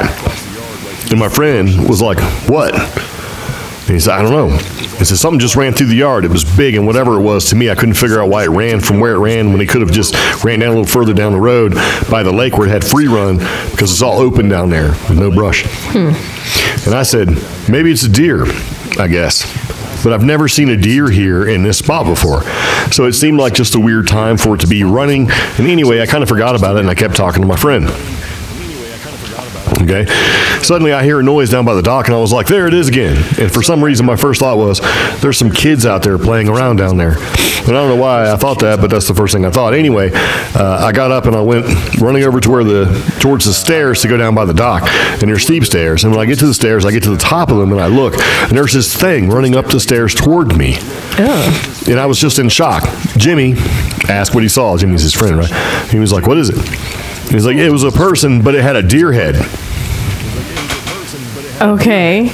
Yeah. I'm like, It was what? a person, but it had a... It was a person, but it had a deer head.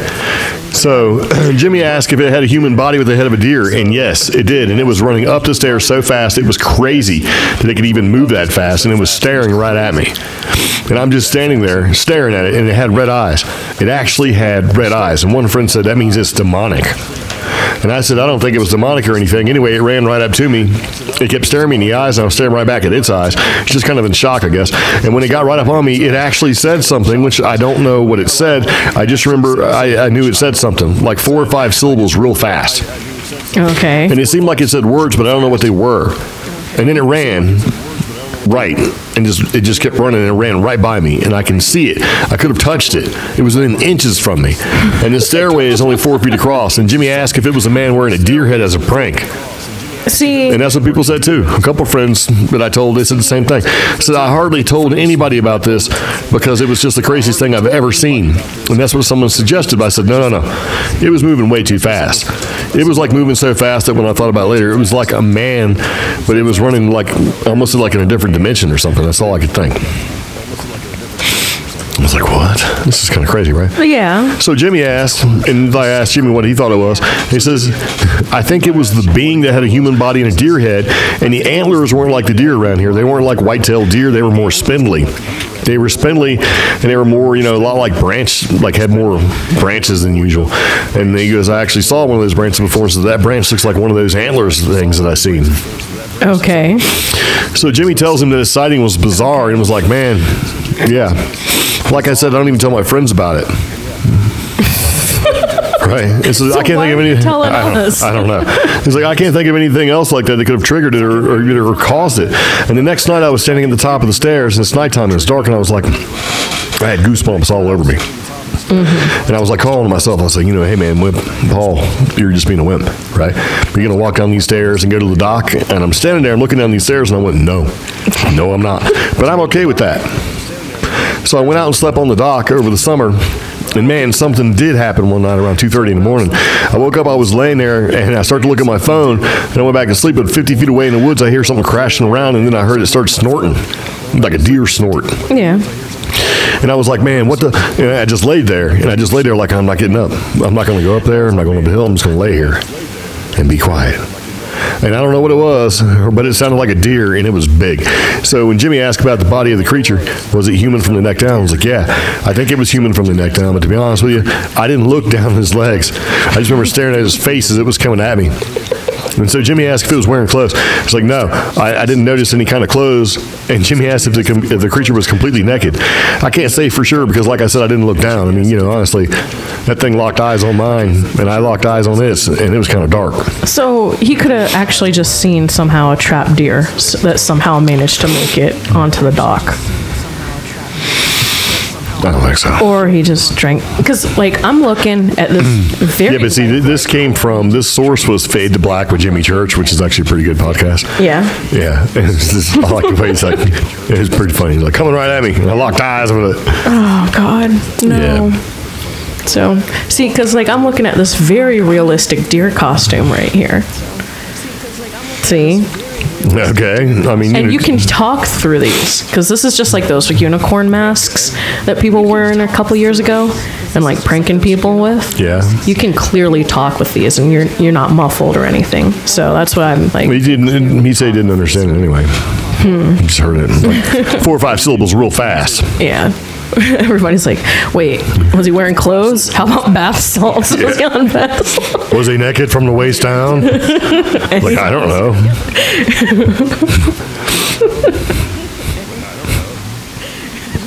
Did he have deer? Did he have a deer appendage? Oh, God. Yeah. But yeah, I thought it was kind of funny. It's like, it's Deer Man approaches and talks to Virginia eyewitness. I'm like, right. You have some genuinely spooky stuff that happens in Virginia, but that's just bizarre. It is bizarre. That's kind of weird. Yeah. Could you imagine somebody's telling a story? So, hey man, you know that deer head thing that you bought me from the store? I put that stupid thing on. I couldn't get it off. so I'm down there trying to get it off, and this guy comes in because I was going to scare my friends, and I was trespassing on this guy's dock. Can you imagine? It's like telling the story of some crazy Virginia dude just yelling at me. Worse. And then some dude started beating me up. Some dude started yelling at me, so I had to go back and try to get my pants, and this fool was sleeping on the dock. And I was like, you never know. You never know. So this is Orange, Virginia.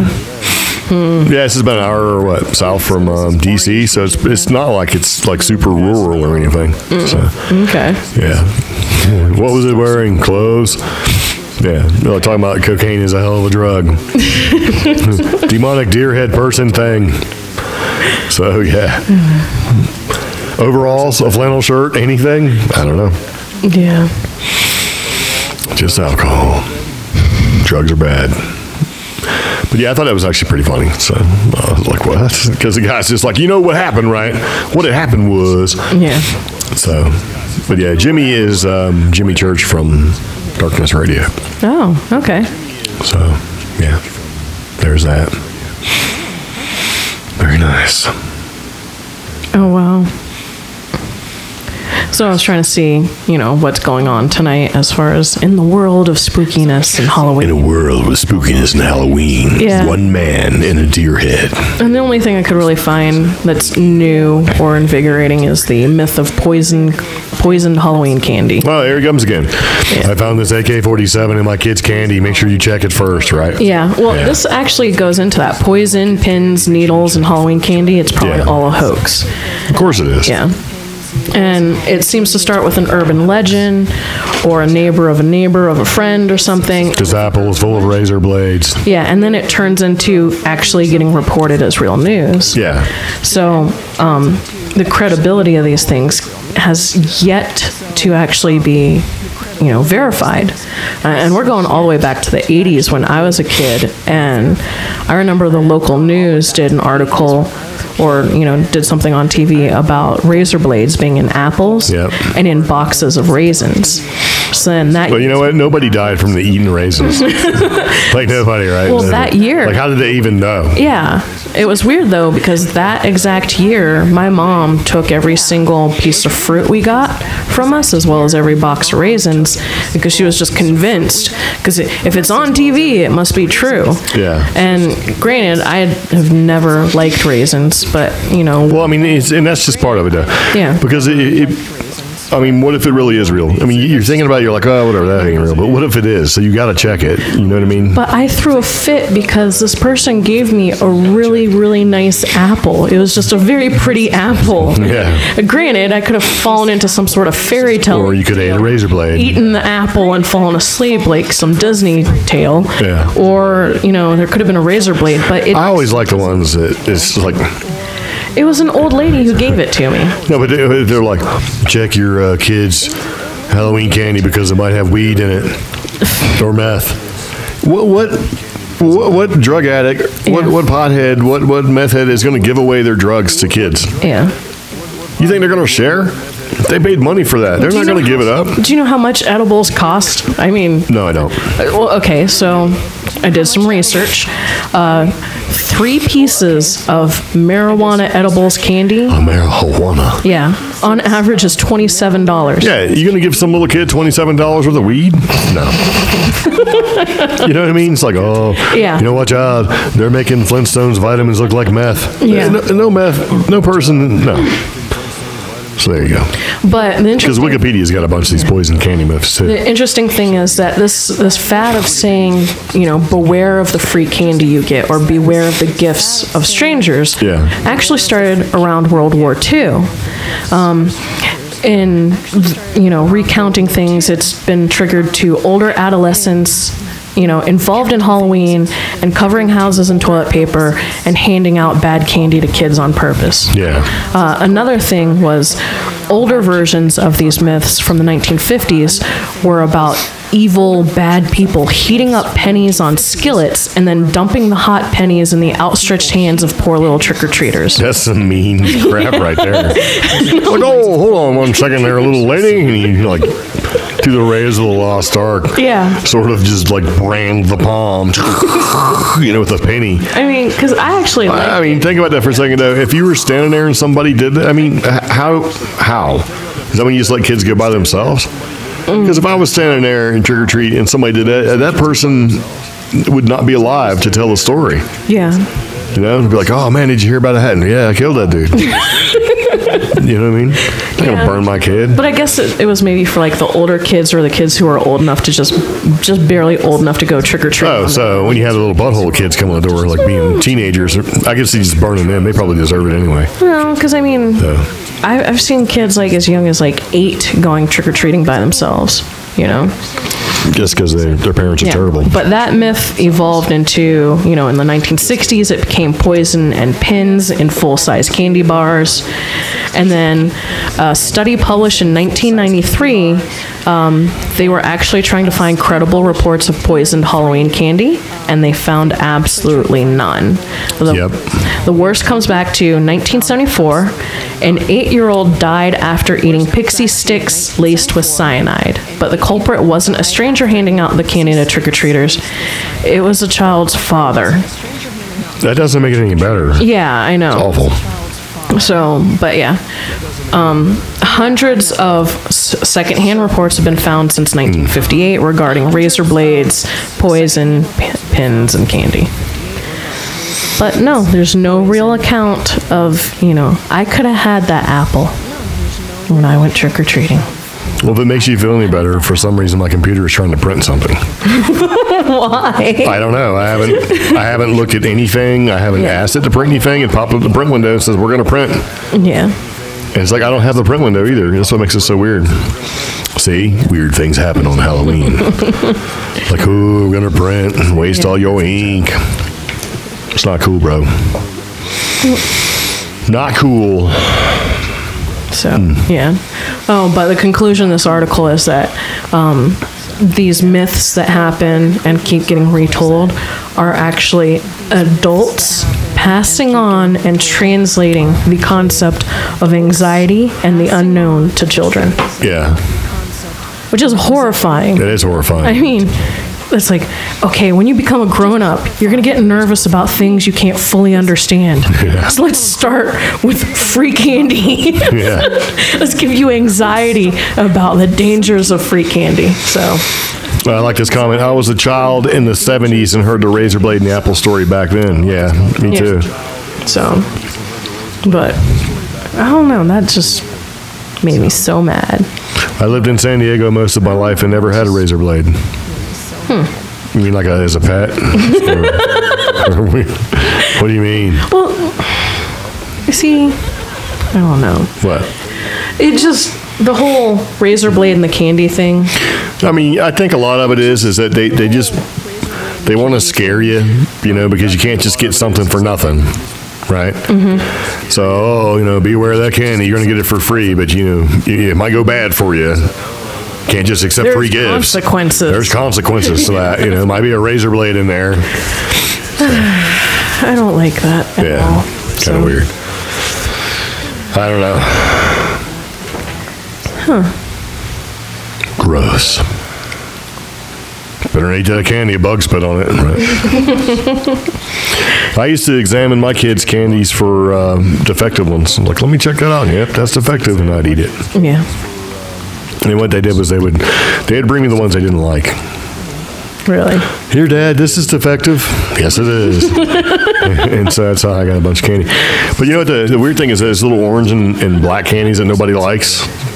Oh, yeah. Little wax paper wrapped up like molasses peanut butter crap. Yeah. That nobody likes. I freaking love those, man. They are super tasty. I can't even find My them. dad likes those too. And when you get older, that's the kind of crap you like. You're like, it's simple.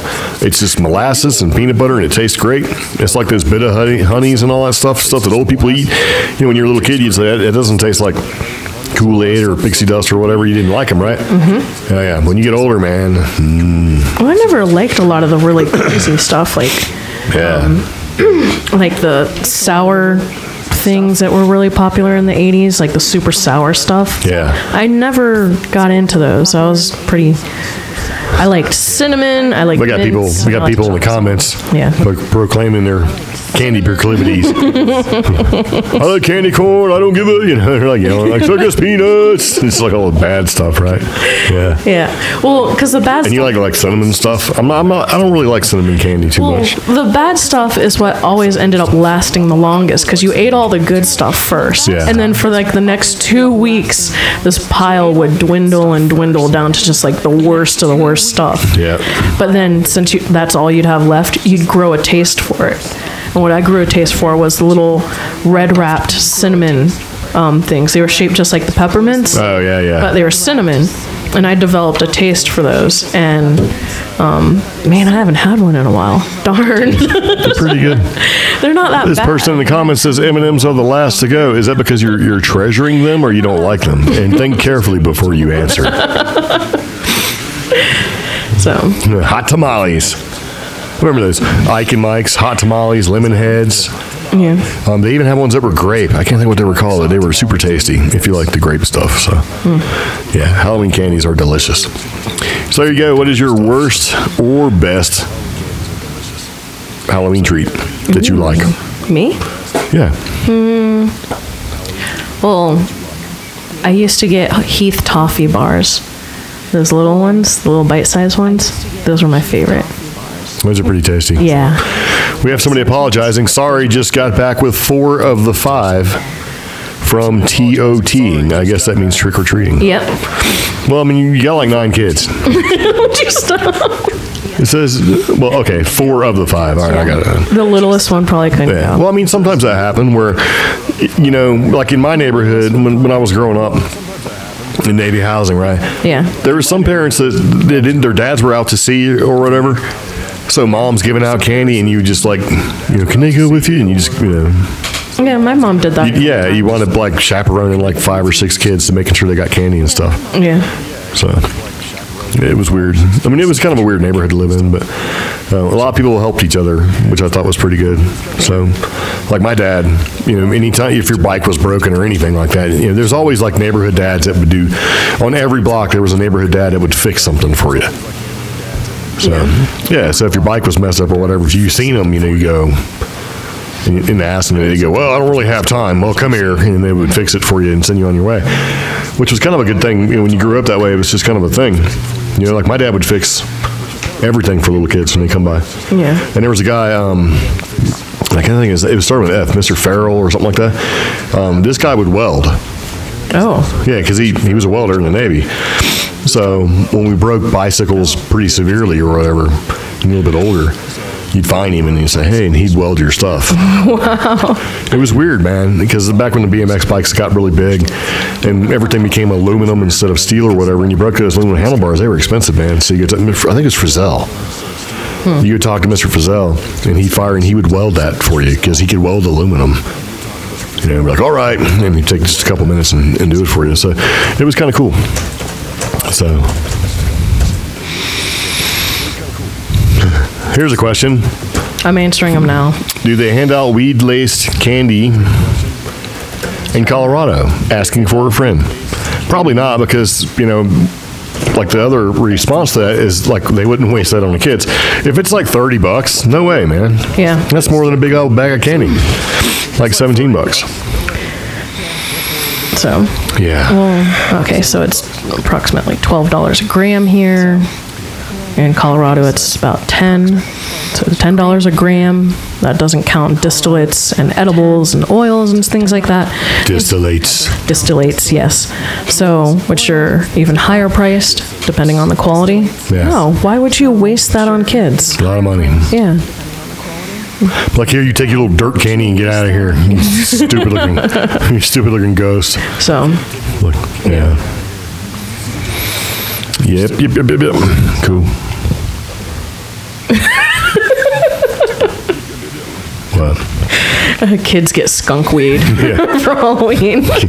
Kids get skunk weed. You get the garbage. You get the garbage weed, little brats. You get some shake mixed with oregano. Yeah. You get bad stuff. Pencil shavings and oregano.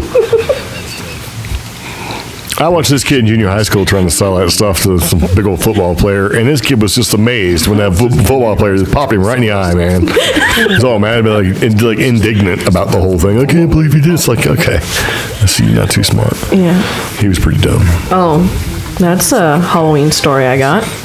What? So, the high school that I went to and my little brother went to for a little bit as well, tragically there was a suicide near it, in the woods near it. And because of that, the woods were off limits for most of the year that I think me and my little brother were going to that high school. But it became a dare for the football team to make anybody who got onto the team go spend the whole night out there. The problem was, you know, because you don't want to go in this creepy forest where all the, you know, where this bad thing happened. Yeah. So, you know, you're going to go try to hide, you know, if the team is forcing you to spend the night there, you're going to go hide it right at the edge of the forest. Problem was, if the cops drove by and saw you in the forest, they'd pick you up and fine your parents $200. But this Not cool, man. This one kid, he was determined because he was so proud to have gotten onto the football team. He goes deep into the woods, and the rest of the football team was waiting for him. And he didn't come out after a couple hours. And they were like, what the heck? So like half of them left. They were just like, you know, something bad happened. We're just going to leave. And apparently the kid had actually hit his head, given himself a concussion, and basically just was like out of it for like 2 days. Somebody found him in the woods like 2 days later, and he went to the hospital, and he ended up missing like the first 3 games for football. But See? Hazing. yeah, but he couldn't explain what happened to him. He just remembers walking out into the woods, and that was it. Abduction. So, yeah. He was abducted. So after that, Probably probed. Sampled. yeah. Tagged. So after that, we actually all stayed away from the woods for the most part. So it worked. Yeah. Yeah. Yeah. We used to go to Speedy Gonzales back when it was 29-cent tacos. What is... Yeah. It was a place called Speedy's. It was a taco place. Where was that at? They actually made a new one like right next to the high school. Oh, the high school you went to? Yeah. Cox High School. Yeah. Yeah. Where? See. Speedy's. Okay. Yeah. So. Yeah. So. Got people about to fight in the comments. Yeah. Yeah. Anyway, so getting on back to the podcast, talking about some different stuff there. We really don't have anything else to talk about, do we? No. I just thought we had more than what we actually did. Which we don't. That's okay. Okay. That happens sometimes. Well, we had a bunch of scary stories that we read. By a bunch, just like 3. Yeah. Mm-hmm. And, well, the Instagram one as well. Yep. So, Instagram, if you sent a story in, I need you to email us at contact@creepgeeks.com. Email us your mailing info, and you're getting hooked up. You get stickers. Yep. So, And probably a piece of pizza. we are not mailing pizza, okay? Ziploc bag for your protection. Here you go. We're like, what kind of pizza did they have? It's like, spinach. Gross. Oh, we're getting requests for more scary stories. Wait, just want to make them up? No, someone said, tell the story. Tell the soda can on the ship story. What? Yeah. Oh, yeah. Okay, so I was on the USS Karen DD-970 out of Norfolk, Virginia. Spruance class destroyer. And we were in the middle of the ocean doing our thing. Actually, we weren't in the middle of the ocean. We were just off Vieques. Actually, it was either Vieques or I can't remember exactly where we were. But anyway, Vieques is down to like Puerto Rico, Rosie Roads, that kind of thing. So we were just kind of like sort of not too far away, but not out like in the middle of the ocean kind of thing. Coast was 50, 60 miles away. But we were doing these exercises. And it was like midnight, 1 o'clock in the morning, because I like the mid-watch. The mid-watch went from 12 to 12. It was 12 on, supposed to be 12 off. Mm-hmm. Like 12 hours on, 12 hours off. But for us, it was 12 hours on watch, and then 12 hours off watch. And in the 12 that was off, you had about 8 hours worth of work to do. You had your maintenance to do, shower, eat, all of that stuff. So pretty tight schedules. Anyway, we were doing this exercise. And we had 2 teams, blue and gold, right? If you were really good, you were on gold. If you weren't, you were on blue. I was on gold team. And we're doing a summer op where basically we're hunting and tracking submarines, and we're doing it with other ships and stuff like that. So I was up there, and basically it was like, I don't know, maybe 1 o'clock in the morning, and when the ships at night, they don't leave all the lights on. So all the doors, all the exterior doors are shut. All the red lights are on. All the lights are off in the hallways and stuff like that because it's dark. When they want to keep the sort of daytime, nighttime rhythm thing going. So I was very tired, and I'm like, you know what? All right, I'm going to go down and get some soda.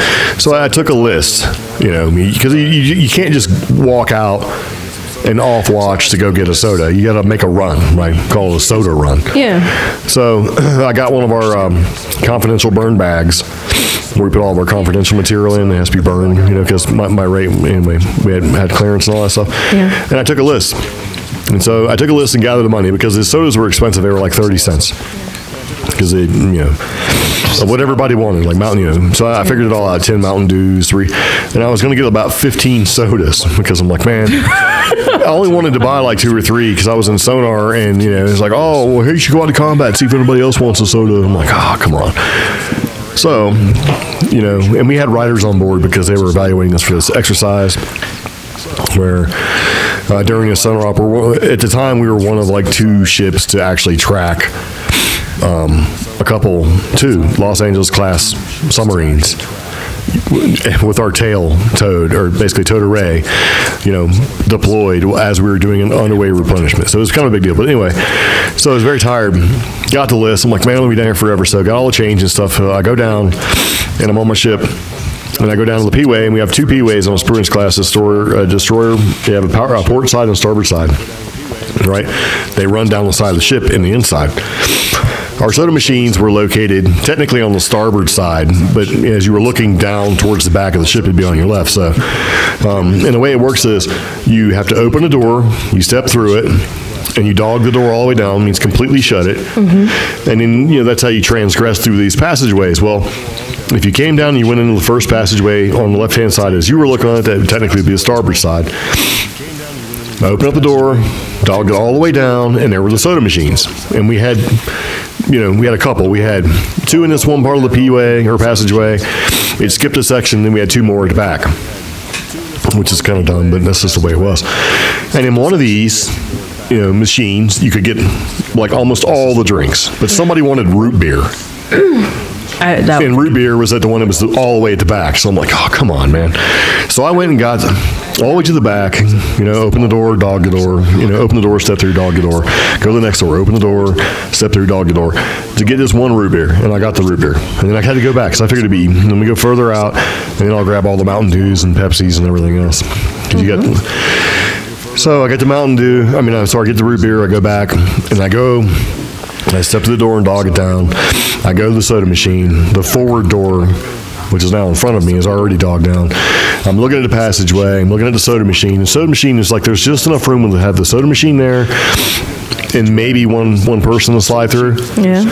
So you couldn't just be, if you were standing at the soda machine and somebody came up, you had to get out of their way because there wasn't enough room for people just to pass you. Okay. Because it was so tight. So I'm squatted down, like leaning against the wall, the bulkhead, just feeding this thing nickels and dimes, right? And trying to mark off my list. And so I'm like feeding it nickels and dimes. There's the 1 Pepsi. There's the 2 Pepsi. There's the 3 Pepsi. There's the 4 Pepsi. So I'm like on my 3rd Mountain Dew, right? And I look over to the right, and there's a pair of boots attached to some legs standing there, right? Because I'm squatted down. I look at these combat boots, and they're like old school looking. Like old and beat up. They're so old, they're green. And see, combat boots, when they're not polished or taken care of, they're green. Yeah. Because they're actually painted. Leather is painted black, right? Well, green makes up how the paint becomes black and all that stuff. These things were just beat down. They were worn out. They were green. They were just wore out, and they were unsatisfactory. Mm-hmm. And on my ship, on that particular ship, you had to be squared away, so it wasn't like you could just go around and be a dirtbag. And I remember looking at those boots going, those things, they just looked like shit. And I was like, man, I looked at them for like 3 or 4 seconds. And then I was like, oh, sorry, man, let me get out of your way, because I'm squatted down now in the passageway. The soda machine is in front of me. There's no way for this person to get by me at all. Right? So I'm like, oh, let me get out of the way. So I moved the bag, which is a brown paper confidential burn bag, and I stood up, and I turned, and there was nobody there. Really? Yeah. And there's no way they got past me because the door is dogged all the way down. And there's no way they came through that door, which was dogged all the way down. Like, these doors make noise. There's no quiet way to do it. Okay. Because once they dog, they get to a certain point, they hit the knife edge, and it has to drop all the way down. It's like, they make noise. There's no way. And even by filling this thing and, doing my thing, getting sodas, and even with the noise of soda, you can still hear. And they were completely gone. Huh. So I grabbed my sodas that I had and took that brown bag and hauled ass back up to Sonar Control. And not everybody got their soda. I'm sorry. I refunded those people that did not get their soda. Yeah. They're like, what happened? I'm like, yeah, got to go. Too busy. and yeah. And it was kind of creepy. So I finally told somebody about that. I told this gunner's mate about that. And gunner's mate, they worked up forward in the ship where the gun, because they have two guns, Mount 51, Mount 52. And they worked up at Mount 51, which is towards the forecastle. I told him about that. And this dude just gave me a creepy look. And he's like, man, I've seen stuff like that too. Yeah. I'm like, oh, okay. And I found out later on, he wouldn't go up there and stand watch by himself in Mount 51. He would not do it. They're like, we're going to let you up. He's like, I don't care. And somebody had died in Mount 51. Oh. Like back in the 80s. Yeah. And back in the 80s, they had beards and they didn't give a crap about military bearing. And Yeah, boots could look like garbage. I and got all old stuff. photos of my dad, and I'm like, you were allowed to be in the Navy with an afro? Really? You know? And evidently, that whoever that was, they died up there. And supposedly, they haunted the ship. Oh, God. There's a couple people, but I remember those boots, man. And I mean, I had enough time to look at them and see how green from not being polished, how beat down they were. The welts had orange, like dust in them. And they were just shit. They were garbage Rust. boots. Yeah. Yeah, well, yeah. Dirt and dust. Crud. Yeah. But yeah, I remember seeing those. And they had a couple people that would not go to the very aft of the ship at night at all. So. Yep. And that was the thing too, because I had to go up. Summer control was like 4 ladders up, so it's like it wasn't like this thing I was carrying this bag of stuff. So it was production, And I remember that. It was like, I told a couple of people that, and nobody was like, whatever, man. They were like, yep. You know what I mean? And it's kind of weird like that, because I'm like, hey, I seen something, man, and nobody, just kind of what I said. Yeah. Because people had seen stuff too, and there was a story about like haunted Norfolk, Virginia, and that's actually in there, the Karen, and people talking about seeing stuff on USS Karen, which is really weird. Oh. Yeah. We have a couple of people saying, pretty sure most of my ships were haunted too. I think all of them are. And Adam in the chat's like, try standing aft lookout. Nope. I wouldn't want to be back there, man. Some creepy stuff that happens back there. Yeah. So. People making jokes about being in reg. So. Yeah. But I don't know. I would figure more ships would be haunted, but then I realized, oh wait, some of them actually, some of these ships, when really traumatic stuff happens, oftentimes they're retired. Oh yeah. Yeah, but then there's the whole mythology around that. Don't retire a ship and bring it back. Don't do this. Yeah, there's lots of bad luck stuff. Yeah. You never rename a ship. And they would do that all the time in World War II. They would bring like back parts of ships and weld them into other parts of ships and stuff like that. Yeah, shipyard workers dying during construction. Yep. My grandmother. Oh yeah, a lot of them. Yeah. My maternal grandmother, she worked in the shipyard industry twice in her life, mostly on the East Coast. And early on, she quit because she had an instance where somebody lost a limb during construction, and they forced everybody else to keep working around where the dude had just lost his arm. Yeah. Yeah, and I'm like, ugh. So, I mean, the thing about it is shipyard's one thing, military is something else. You don't just stop and everybody goes and cries. I mean, you know what I mean? You got work to do. That same doorway, I watched these two guys, they were messing around with mess decks, and they ran through and they ran past, because that one section of the ship was where the chief's quarters were, right? Goat locker. Yeah. And they were knuckling around, man, goofing. And they were chasing each other, and one of them, ran through and turned around, slammed the door real quick, and dogged it all the way down because his buddy was right behind him. Well, 3 of that guy's fingers fell off. Oh. Because his buddy had reached for the door, Yeah. and when he dogged it down, it cut him right off, because that's why they call it a knife edge, man. And that guy's gone. He has no more naval career whatsoever, and he was a young, promising youth, Military, there's nothing easy about it. I mean, some people have it easier than others.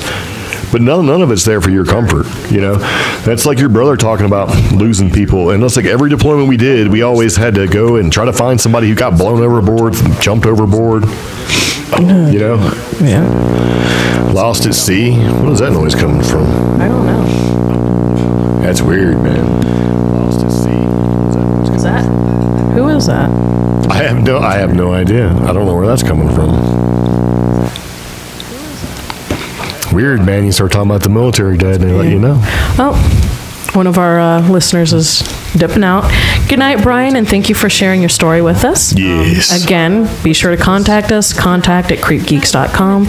You get a sticker. Yay. One you haven't gotten before. Ooh. Yeah. Dum, dum, dum. Oh, that's creepy. Our grandmother, well, me and my little brother's grandmother, was a ship fitter, welding, and a guy crossed his I can't say that word. Acetone? Acetate? Acetylene? No, acetylene. Acetylene line. Killed 12 people with himself by crossing his line. Yeah. Yep. Dang. Yeah. And yes, our equipment is now haunted. Yes, indeed. Spooky. Yeah, there's a bunch of creepy stuff that happens on ships, man. I mean, you know, and you'll know, it's just weird, man. I mean, I've been on my boats and be back, and I work in one part of the ship, worked there for years. You know, everything is great, and then you'd be back there, standing there doing your thing, and then all the hair on the back of your head stands up, and you're like, whoa, and you just take off. Yeah. And there's no reason to be scared. It's like you know everybody on the ship, and you know where everybody is, you know, especially on a destroyer. It's not like an aircraft carrier. You got like 10, 12,000 people on board. And it's just, you just get that feeling, man. And the weird thing is that where some of the places that you'd work, you're either at the water line or below the water line, and you'd be going through the ocean, and you can just feel weird sort of feelings when you're going through the ocean. It's crazy, man. So, yep. Yeah, there you go. Walking down the P-way at night, and you know somebody's behind you. Now, I've had that happen. So, yeah. And what's even worse is when you turn around and there really is somebody behind you. And you don't know how they got behind you. Well, I mean, I've had it happen where I've been walking down a P-way and I get that feeling, and I turn around and there's somebody right behind me, and it scared them. Yeah. Because they were already scared, and they were walking behind me. Man, I don't like being down here. It's so creepy. Like, what are you doing sneaking up on me? I'm not sneaking up on you, man. I've seen people that have to go from one part of the ship to the other, especially in the very back, and they just run. You're not supposed to be running. They just run because they're just scared, right? So, yeah, full grown, and you're like hauling ass down a passageway with a clipboard trying to get to the next spot because you don't want to be creeped out. Oh, gosh. And what's even worse is that there are knuckleheads in the Navy, and just in military people in general, that love that kind of scary stuff, and they'll sit around and wait for you. You got nothing better to do. You're deployed, right? Mm-hmm. You're like, well, you know, Adam will be around in an hour. I'll just sit here in this cubby hole and wait for him. You know what I mean? He'll be here. So they're just sit there and chill, and you got to do your job or whatever. Like, we're going to scare the crap out of you, you know? Look, I got nothing better to do. I'll wait.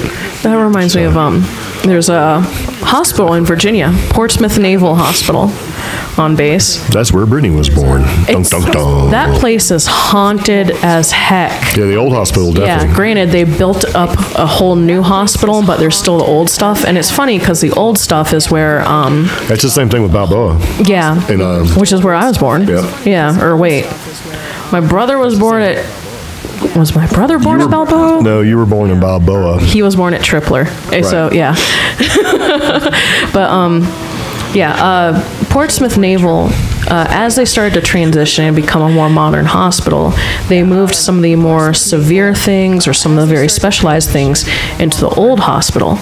And the bottom areas used to be a brig. Well, they turned that into, this is a perfect place for x-rays and for really serious stuff like chemo treatments and bone treatments. And as a little kid, I would be in some of those lower sections for certain things when I was really sick. And I would always see shadow people. And the thing was, they weren't always really nice. They were like the type of shadow people that you would hope if you turned your head, they'd be gone. Yeah. They weren't.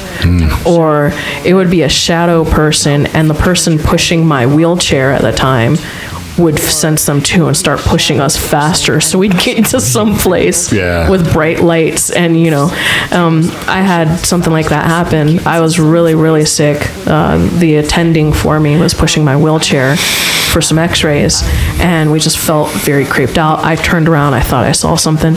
All of a sudden, this full-grown man is just like speeding me, like speed race down this very long galley. Yeah, there's a lot of super creepy stuff happens in like hospitals and as soon as we made it to a very well-lit x-ray area, the door slammed behind us, and he wasn't the one to open or close that door. Yeah. So, yeah, I mean,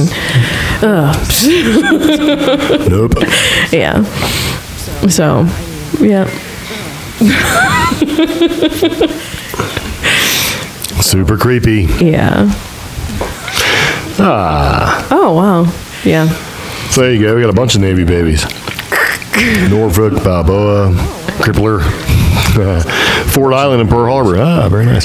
So Adam was talking about he had some weird stuff happen in Pearl Harbor, and your brother was talking about telling somebody to stand down from watch, and they went all like a Marine. They went all crazy, and he goes up and what's wrong with that guy?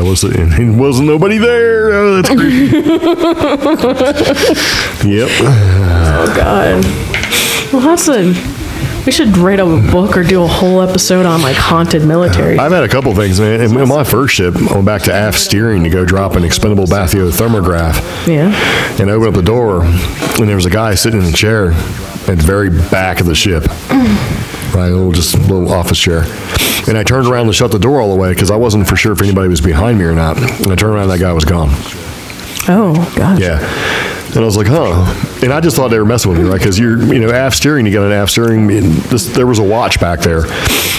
And, they got gauges to check. They got all sorts of stuff to do. So, I'm like, all right, well, I'm going to go ahead and drop my XBT, my expendable bathyothermograph. And then the door opens up. And this guy walks in. And he goes, hey, man, how's it going? I was like, going pretty good. I said, hey, man, I was trying to tell your aft steering watch back here. I'm going to drop an XBT. And when I opened up the door, shut the door, I don't know where he is. He's like, no, man, there's nobody back here. We just manned the watch. And I'm like, well, who's sitting in that chair? And the guy just looked at me kind of crazy. He's like, just don't tell anybody. Don't tell anybody? Yeah. He's like, you're a new guy. Don't tell anybody. Oh. And evidently on The Sims, there was a couple people got killed as well. And that was a sort of a thing. So, yeah, kind of weird, man. Very, very nice. There's a lot of stories tonight, which is kind of cool. So, yeah. Yeah. But I want us to start doing more stories and more retellings. So if you have a story you'd like to share it. You can always email us, and that's going to be contact@creepgeeks.com. You can also give us a call and leave a message. And the phone number that you can call us at is going to be 575-208-4025. So, yeah. Yeah.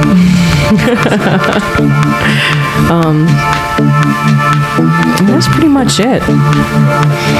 So if you do have a story, we want to evolve the podcast. We've made changes. Tonight's episode a lot different than previous ones. Future episodes are going to be even more different. We're going to streamline things. Season 3. Yeah. So we again encourage you guys, join our Facebook group, follow us, subscribe on YouTube. We appreciate it. Again, we need this channel to get up to 100 subscribers so we can make some changes to the channel. Yeah, for the YouTube side, yeah. For the YouTube side. If you're listening to us on the audio version, please give us a rating. Google Play, iTunes. Those ratings actually help our podcast become more visible to others so that others can enjoy us as well. All music in this podcast, I do want to let you guys know, is licensed under the Creative Commons by Attribution 3.0 license or licensed under Creative Commons by Attribution 4.0 license. We do list all the music in the show notes for each podcast episode. If you want to follow us, you can follow us on Instagram. It's going to be CreepGeeks Podcast. You can find me. I'm the Ordinary Hiker on Instagram. So, anything else I'm forgetting? No. Oh, okay. Oh, and if you are interested in a t-shirt, let me get you guys that link. We have t-shirts on Teespring. Right now, we still have We have t-shirts. You can buy a t-shirt. We still have a promo for t-shirts. Use the promo code Halloween for 30% off your order. And I do want to let you guys know a portion of your order does get donated to the ASPCA. ASPCA. The American Society for Prevention. How to commit prevention. I don't know what it is. It's ASPCA. Keep from animal abuse. Oh. Like domestic animal abuse. Yeah. Oh. I think it's American Society to Prevent Cruelty to Animals. Whoa. So, my little brother is encouraging me to tell stories. about our experiences on Brigadoon Court. I am currently writing a novel about it. That's why I didn't want to. A novel. I will start sharing some of those stories. Yes. I did tell everybody about the creepy dolls, but your experiences, we can start sharing some of those. Or you could call in, Montana. You just got called out, player. Or any of you. You guys can call in, share your creepy story. Again, that phone number is going to be 575-208-4025. Yeah. I think this hot dog costume would be better with big white gloves. Yep.